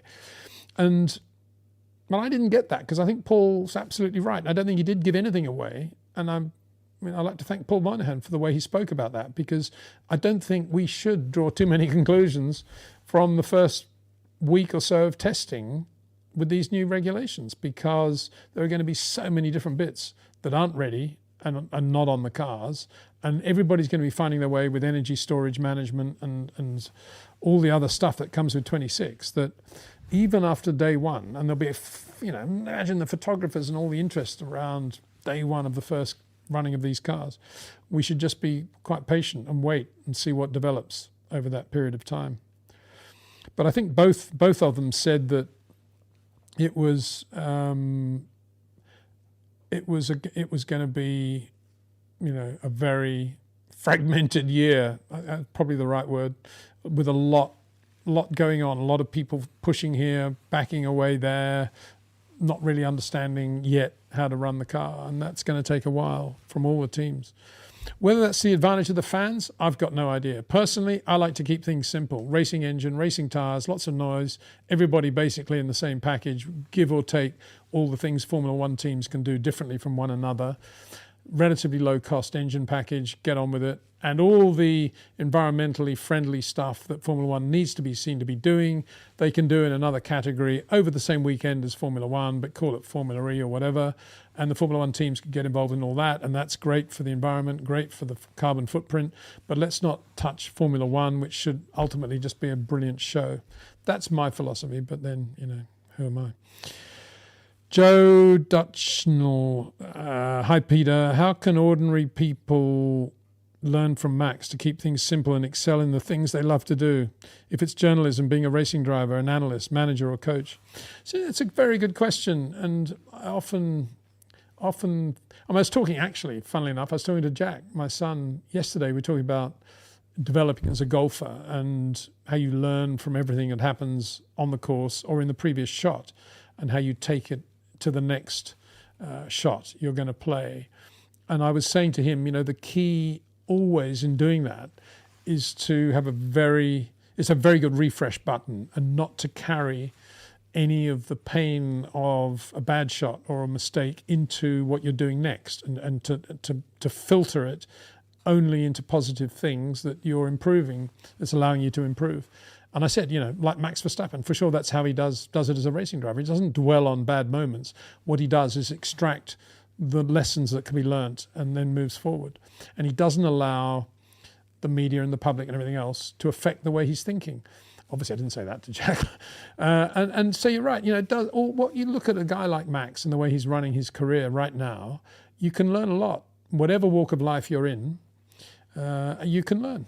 And you think, right, I believe in myself and I'm going to do this because it's right. I'm not going to do it because I want to be a star or because I want to make a lot of money or because politically it's going to make me look very, very good. You do it because it's in your heart and soul and you want to do it at the best of your ability. And if that means you're going to win the race, so be it. And that's a great philosophy to have, I think. Trust yourself. I think, just as an adjunct to that, I think the whole hashtag trending stuff, and when you look at a YouTube video and all the other videos that then come up on the other side of you may be interested in this, I think is very negative and very, very hurtful to our growth, because it's constantly telling you what you should be thinking and what you should be looking at, as distinct from what you feel like looking at and what you feel like thinking and being creative in your own way. So my advice is on those YouTube things is always go to the big screen and never look at the stuff on the side, and avoid all hashtag trending stuff, because that's what everybody else is doing. You don't want to go there. You want to think in your own way, in your own world. As a journalist, as an analyst, as a racing driver. Too many racing drivers do what everybody else does. It all started with those drink bottles, didn't it? With the long straws. He's doing it. I've got to do it. Got to be thirsty all the time. While I'm doing an interview, got to have the drink bottle. Oh, good for the sponsors. Got to start painting my helmet every race. Different helmet. Make money from all those people that want to have my helmet model every race. So another thing, branding. Good, yeah. It's rubbish. It's complete nonsense. And it's distracting from the heart and soul of being a racing driver. I was saying to, I don't know who it was, Cameron, I think, that, for me, the logical thing for Lewis now is to stop doing any of those helmet things and go back to Rye House or Buckmore Park helmet design. Put that on the car. That's the Lewis Hamilton he wants to be. But he can't do that because he can't break the pattern now. Everybody expects a new helmet colour for every race. Yeah, terrible. When you think of what helmet is, how personal it is, that's your personality projecting to the crowd. And what it means actually to have a long-lasting helmet. I quite like Kimi Antonelli's thing. I don't think he's changed that much, has he? I may be wrong, but I think he's got a fairly consistent, fairly retro look to his helmet. May be wrong there, but I think that's what's going on there. Another sort of follow-up. How do you keep things simple in business and life? Well, you keep things simple by trusting yourself and not worrying about other people and what they're doing and looking at them, as social media encourages to do all the time. Nothing wrong with social media. It can be very good from a safety point of view, it can be very good from an emergency point of view, it can be very good from an expressive point of view in terms of beautiful things in life. But in terms of what other people are thinking and either agreeing with them or disagreeing with them, I think it's poison and it's wrong. It's wrong in terms of our growth as a human being, where the only thing that matters is looking within ourselves and developing as a human being, being a better person every day. Langrandian density again. Talking to Joe Duccini, taking short corners rather than short cuts has worked very well in my life on a lot of fronts. A debt of gratitude to Mr. Windsor for that. Well, that's very sweet and very kind of you to say so. Thank you. And yeah, there's a big difference between short corners and short cuts, that's for sure. Just as there's a big difference between a burnout and a standing and a practice start. Not sure what, but of course there is a big difference, because the whole practice start thing is the whole procedure, isn't it, with the clutch stationary. But, they're similar. The Matthew Red. Hi, Peter. Just a general question. What are the standards of a racetrack on where to put the finish line? Sometimes it's behind the starting grids like Silverstone. Sometimes it's not.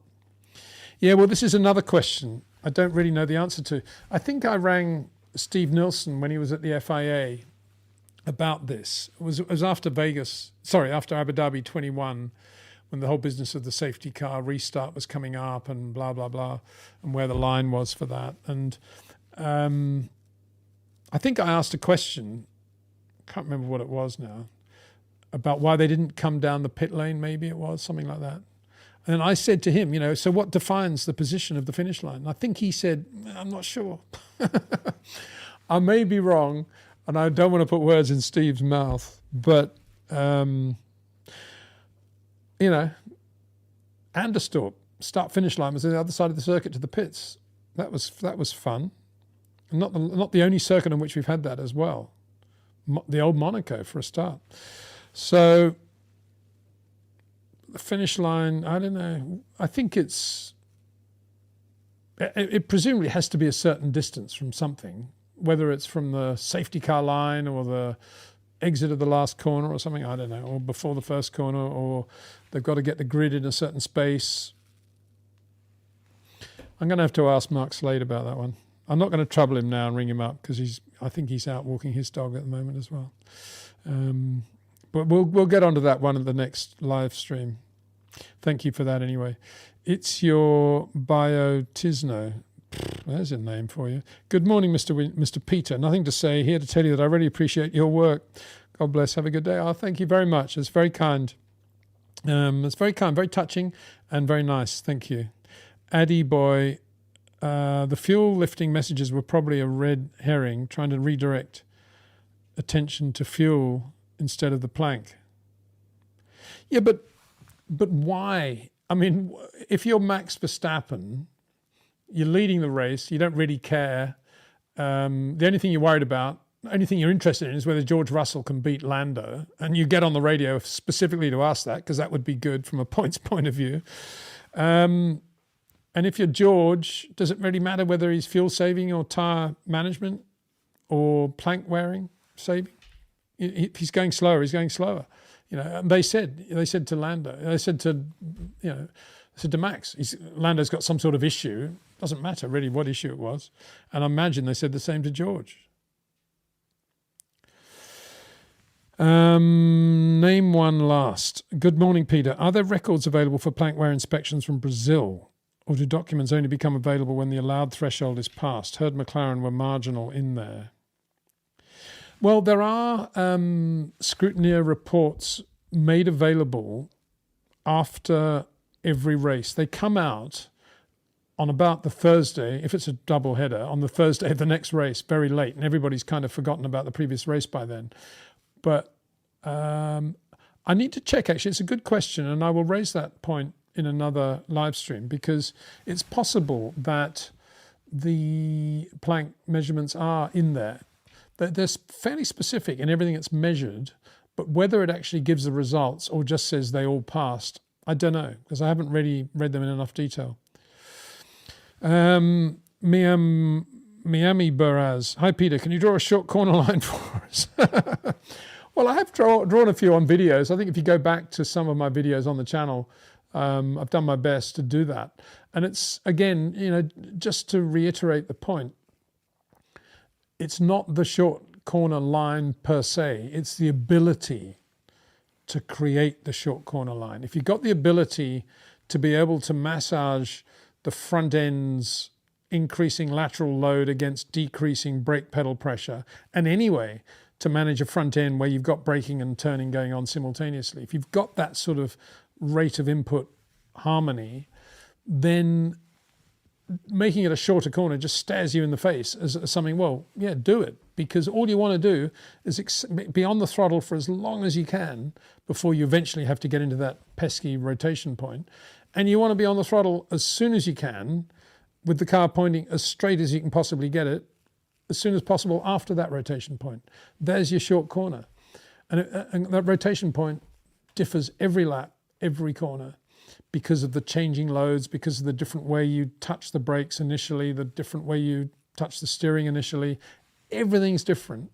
So there's no hard and fast line. It's just a rotation point that you're trying to break down into.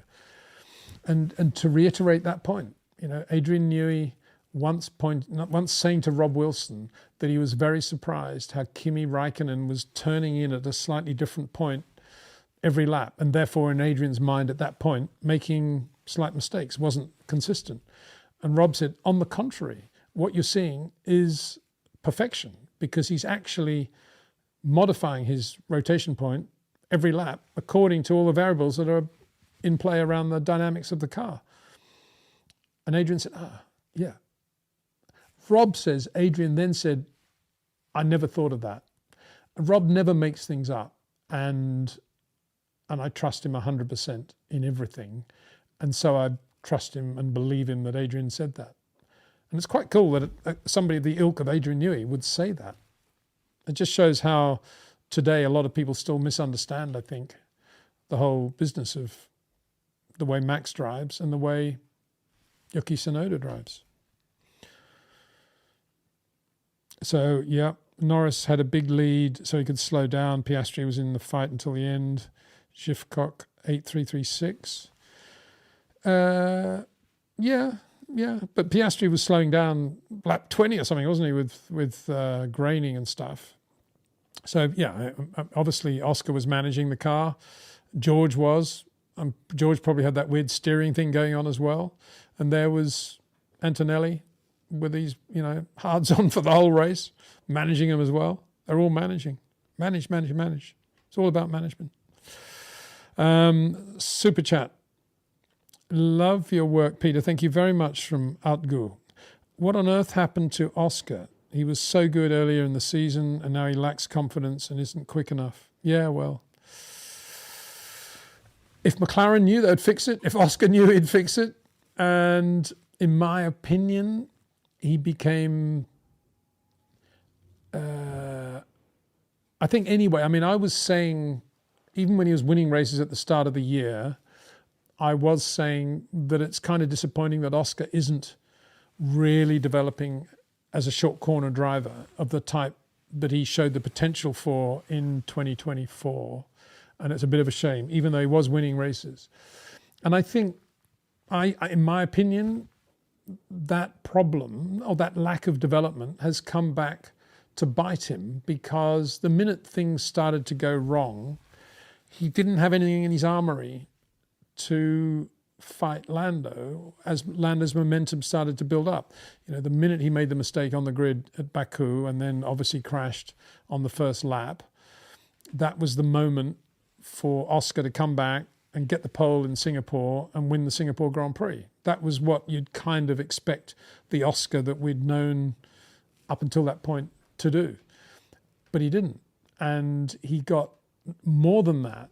He got very psyched out by Lando coming down the inside of him into turn one in Singapore and having to make room for Lando and having to just avoid hitting Lando and running very wide on understeer, almost into the barrier on the outside, and expecting McLaren, because of presumably discussions they'd had, to tell Lando to give the position back to Oscar, because that wasn't on. That was against the way they'd ever talked about how a first corner should be driven between the two drivers. And they didn't do that. And then Oscar got down. And then later in the race, when Tom Stallard said, Oscar, we're just thinking about what tyres you might want. If we're in the safety car window, would you want softs? And he just said, I don't know, do whatever you want. And that was not the response an Oscar from the start of the year would have said. So he got down then.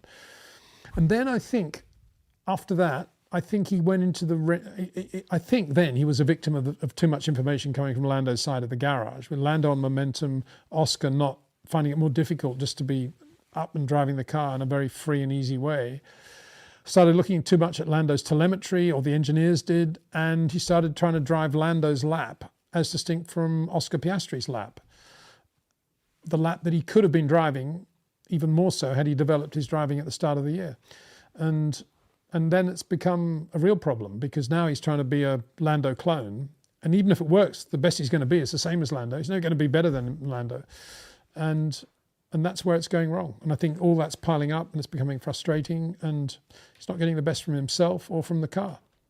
And he doesn't understand why, because he's still, in his mind, he's probably still the free and easy racing driver that he always was. And can always drive a car well, and he's still got that feel of the back end of the car, and he knows when to put the power on. But wow, Lando's half a second quicker. Wow, that's where he's at, and that's a very difficult area from which to extricate yourself. And he would have had much more armory had he continued to develop his own natural style of getting into the corner a bit earlier, which is the one thing Lando's never done, and that's what Oscar could have done to stay ahead of Lando.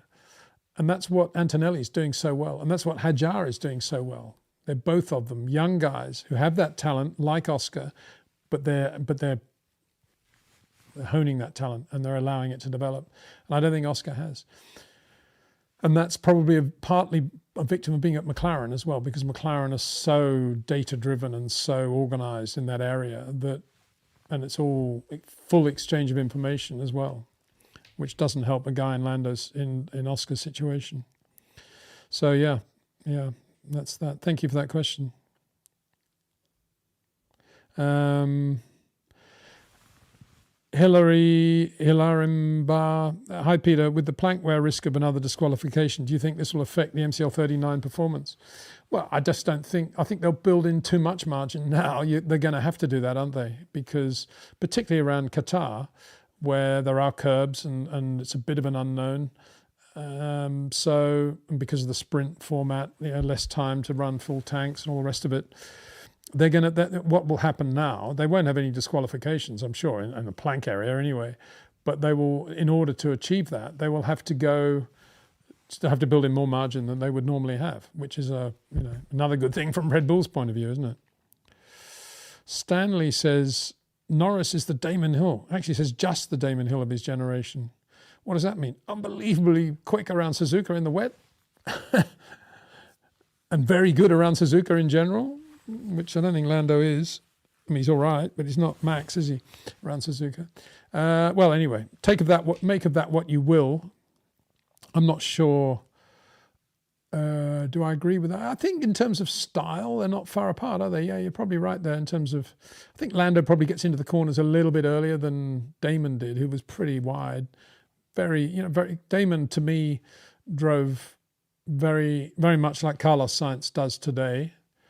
But maybe a little bit more panache in a couple of areas.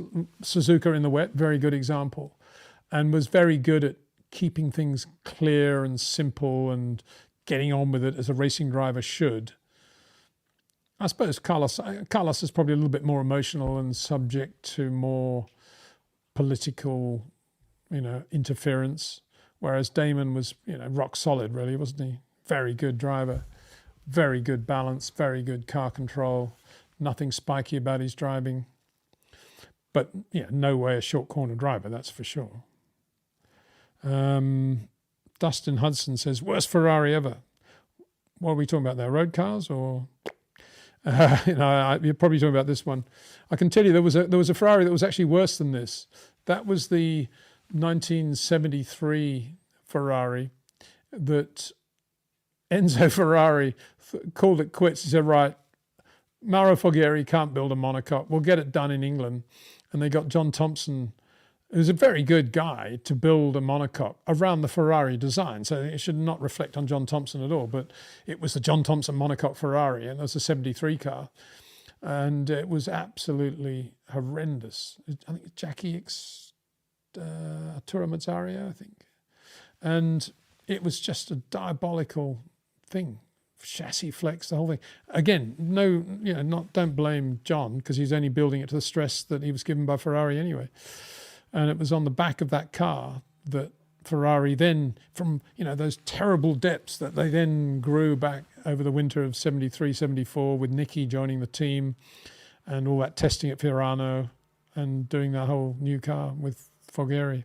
Actually, I think from memory, they did base the 74 car on that monocoque, I think. So again, John Thompson, good man. The second part of your question, but it also highlights the lack of Ferrari to find solutions and direction in the team, which is nothing new. They seem to love to trip over themselves. Well, yeah, what would life be without all that Marx Brothers stuff at Ferrari? Come on, Lewis, push, push, push. Oh, he slowed down. Oh, yeah, but I saw the red light. Oh, yeah, but the red light came on after you crossed the start-finish line. Well, why didn't you tell me beforehand? Well, I thought you'd know. Anyway, yeah, there you go. Ferrari, we love them, don't we? Stanley, Charles is one of the few Max has respect for. Yeah, absolutely. Of course, Max respects Charles. He's a very fast, very good racing driver. I think he respects Antonelli too. Looking, the way that you sort of chatting to. I caught a little bit of the live F1 commentary after the race, Oh, Croft, that's right. It was quite good how he said, "Oh, look at that! There's Max just bumped into Antonelli and said, oh, where'd you finish, Kimi?" And Kimi said, "Oh, P4." And Max said, "Oh, good job. Yeah. Oh, that was pretty good." And it's right. He did. That's what the conversation was, I'm sure. And I think he probably sees in Antonelli somebody who's very good on short corners, slow corners anyway, in short corners, and he's taking it to George. That's where Max is thinking, yeah, this guy's not bad, is he? Anyway, if he's taking it to George, Max is going to love him anyway, isn't he? So there you go. Yeah, I'm sure Max has got a lot of respect for him. I think he's got a lot of respect for Hajar, I would think. And, he'll be thinking, yeah, he'll be a good teammate, but he'll keep me on my toes next year. Pratik Borole. Peter, do you think Pirelli FIA teams actually agree on the 25-lap limit for Qatar with all the talent and technology in Formula One? Do they really have to enforce something like this? I did talk to Mark about this as well, because a race engineer has a very good feel for something like this. And he said, Qatar is unique because it's a MotoGP type track. They're all medium and high speed corners, and the curbs are quite vicious. And there is no track like that in Formula One. And so therefore it has to be taken as an isolated case.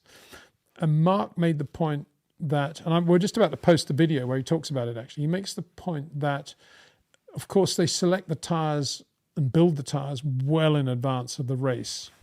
And so what you're seeing here with this decision is data from the cars mid-season showing the loads have gone up more than Pirelli are comfortable with going into Qatar.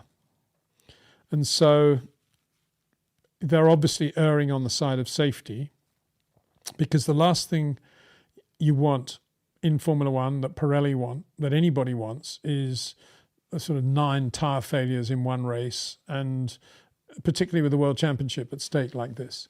So I think it's understandable in a monopoly. I mean, bear in mind, this would never happen if we had 2 tyre companies in Formula One. The only reason we have this 25-lap limit on the tyres is because Pirelli are in a monopoly, and they have to build the tyres well in advance and allocate the tyres for that race. And they have to minimise the chance of anything going wrong with the tyres. That isn't the case if we had 2 tyre companies. They'd be a lot more competitive, and they'd be pushing one another, and the deadlines would be much shorter. And but it's a result of the monopoly. And it's, in a way, I think you could say it's pretty good that we only have it once a year.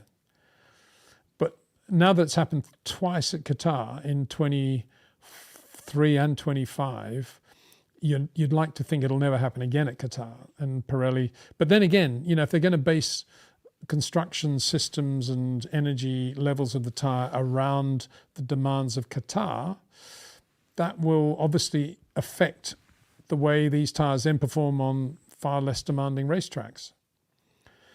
So they have to draw a line somewhere. And if there's just one circuit like that, I think it's just unfortunate it's the penultimate race. But if it was the first race or the 4th race, we probably wouldn't notice it as much. But I think that's where we're at. Mickles Allen, hi Peter. Las Vegas qualifying in the wet I found to be refreshing. Drivers having to build their laps as their confidence built. Thoughts? Yeah. I love the wet, and it was wonderful to see the wet tyre in use, actually, going out there and being useful. And I was amazed how many people went out on inters right at the start, but they all very quickly came back in for for wets, and it was good. Yeah, it was. When you're on board and the guy's going through the gears and it's just wheel spinning. He's just short shifting on the straight to try and minimize wheel spin, and it's just the back end's aquaplaning. It's all quite impressive, isn't it? Those are the moments when you think, not sure I do want to be a Formula One driver after all that. And and it's very, very good. And I think George was quickest, wasn't he, in both sessions, both wet sessions? Let me just go back through that. And then they went to inters for the last, but it was dramatic, and I love watching it, and very unexpected as well in Vegas, Nevada desert. You wouldn't really think it was going to rain there, would you? Go back through all my notes. Not very clear here. Windsor as ever. Oh yeah, here we go. George Russell was P1 in both sessions on the wet tyre, and then P4 on the intermediates. P2, Max was P2, P5, P2, pretty consistent. Norris was only P13 on wets in FP1. Interesting, eh? We know that. I mean, he just got in, didn't he? And where was Piastri? P6, P10, P5. Yeah. So yeah, George Russell, P1, P1, P4, impressive in the wet. Very good. Right. Stephen Dobbins says, "Don't forget to smash the like button, everyone." Well, it's very kind, Stephen. Thank you. Very kind. People do if they subscribe. We're getting there as a channel, and the more momentum we have as a channel, the more hopefully I'll be able to bring everybody in terms of, guests and other stuff. What's this? Dean Tate, yeah. IMO, most auto racing organizations are doing well. However, without a doubt, all of the TV announcer teams are just terrible. They all yell and talk so fast, too fast. I watch muted. Oh, well, that's a shame. I personally watch and listen only to the onboards, so that keeps me busy. 2 or 3 onboards simultaneously. Quite good fun. Yeah, I don't think there's any reason for all that shouting and screaming, to be honest, on any sport, but lots of people seem to love it. And more importantly, all the directors and the people that employ these people think that it's the way to get all the excitement going. But it's a shame. I mean, the golf analogy is Henry Longhurst and Peter Allis, who could say so much by saying nothing. The pauses were everything. Henry Longhurst, if George Sanders misses a 3-foot putt to win the British Open, Henry Longhurst would just go, that would be it. You don't need to say anything. Quite right. You can imagine all the guys today, what they'll be saying. Daniel Agostin, hello from Qatar, Peter. Hello from Qatar. Yeah, hi from Qatar. Great that you're there. Hope you're going to the race. Peter, the 2 remaining races can be even more dramatic. Hopefully they will be. Yeah, well, they probably will be. So there we go. Going to have to finish any minute now. Old Monk says, the way McLaren speaks sounds more like a cult than a racing team. Well, I have been saying that, I can imagine the guitar sessions around the campfire of the lake down there in Woking, all holding hands, all equal, all happy, all running as a team. Yeah, and that's part of their problem. I mean, you're not that far away, really. Okay. Bono Bronk. Hi, Peter. One non-Formula One question. It's the Farewell World Rally Championship rally for both Kalle Rovanperä and Ott Tanak. First, and Ott Tanak 5th in the shakedown today. Good. I hadn't seen the shakedown results. That's good to know. What's your take on WRC for next season? It's interesting, isn't it? There's a new Rally 2 Lancia that looks pretty special. Looks nice. And I think there's a Cupra or something like that. Rally 2 car. So, I don't know. What do I think? I love watching Rally 2. I know they're not as quick as Rally 1. But I'm almost of the opinion that if you made Rally 2, Rally 1, as much as you did Formula 2, Formula 1 in 1952, then no one would notice. And if all the top guys were all in Rally 2 cars against all the current Rally 2 stars and the costs were less as a result, I think it would be brilliant. That's my rather probably silly thought. Yeah, I mean, I'm going to really miss Kalle Rovanperä because I love his approach, I love his personality, and I love the way he drives. So I'm really, really going to do all I can to follow every round of the Japanese Super Formula next year when he's racing there and really try and do something there. Kalle reporting from Japan after every race would be good, wouldn't it? And then, Ott Tanak, very quick. I've got less feel for Ott. I think he's very good, very quick, but I don't know him at all. And he's had his fair shunts, is what I would say. 32, I think, at the last count. Some of them very, very big. So good luck to him. And we wish him well with his retirement in Estonia. I think that's what's happening there.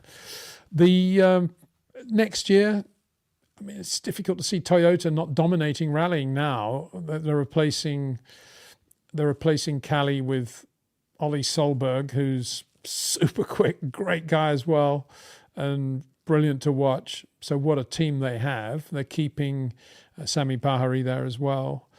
And they're still going to have Ogier, and they're still going to have Elfyn Evans and Katsuda. So very good team at Toyota. And the advantage, of course, if you have those cars, is that you're doing more Hankook testing as well, because you're limited the amount of testing, the number of cars you're running. So they're getting much more information on the tyres than Hyundai, who appear to be, I don't know what they're going to do. It'd be interesting to see who they get to replace Tanak. I guess, there are people out there who are in the running. It could well be somebody like Danny Sordo, I guess. He's still very quick, and he's been doing very well in Rally 2 events this year. Personally, I'd love to see Isapeki Lappi in that car. I really like Isapeki. He's a great guy. He's a bit wild, makes the odd mistake, but he's such a good bloke. I'd just love to see him in a Hyundai again, going around and in Rally 1. Andreas Mikkelsen too, another guy who's very good. So yeah, Hyundai looks like it'll be struggle for Hyundai though, doesn't it? With Formo and Adrian and Terry, those cars just not consistently as good as the Toyotas for the reasons I just said. They're going to run 3 cars. It's going to be difficult. They had a few personnel shake-ups there, so maybe they'll be a little bit better. I don't know. We'll see. So there we go. Final question from Future is Bright Yao. When will Formula One come to South Africa? And if they do, would you prefer Cape Town, street race, or Kyalami? Well, Formula One should be in South Africa, and it shouldn't all be about money, money, money. It should also be about investing in the future, and there should be a much better driver program for developing countries like South Africa, India, China. I know they're not developing countries, but they are Formula One-wise. And we don't have that. We have all this academy stuff, which is great in its own right, but I'd much rather see Formula One investing in a driver program in South Africa, for example. I think that'd be more meaningful, men and women, obviously. And so there's no excuse for us not to be racing in South Africa. We should be racing there as a responsible championship, doing what it does around the world. We shouldn't only be racing just where the money is. We should be racing.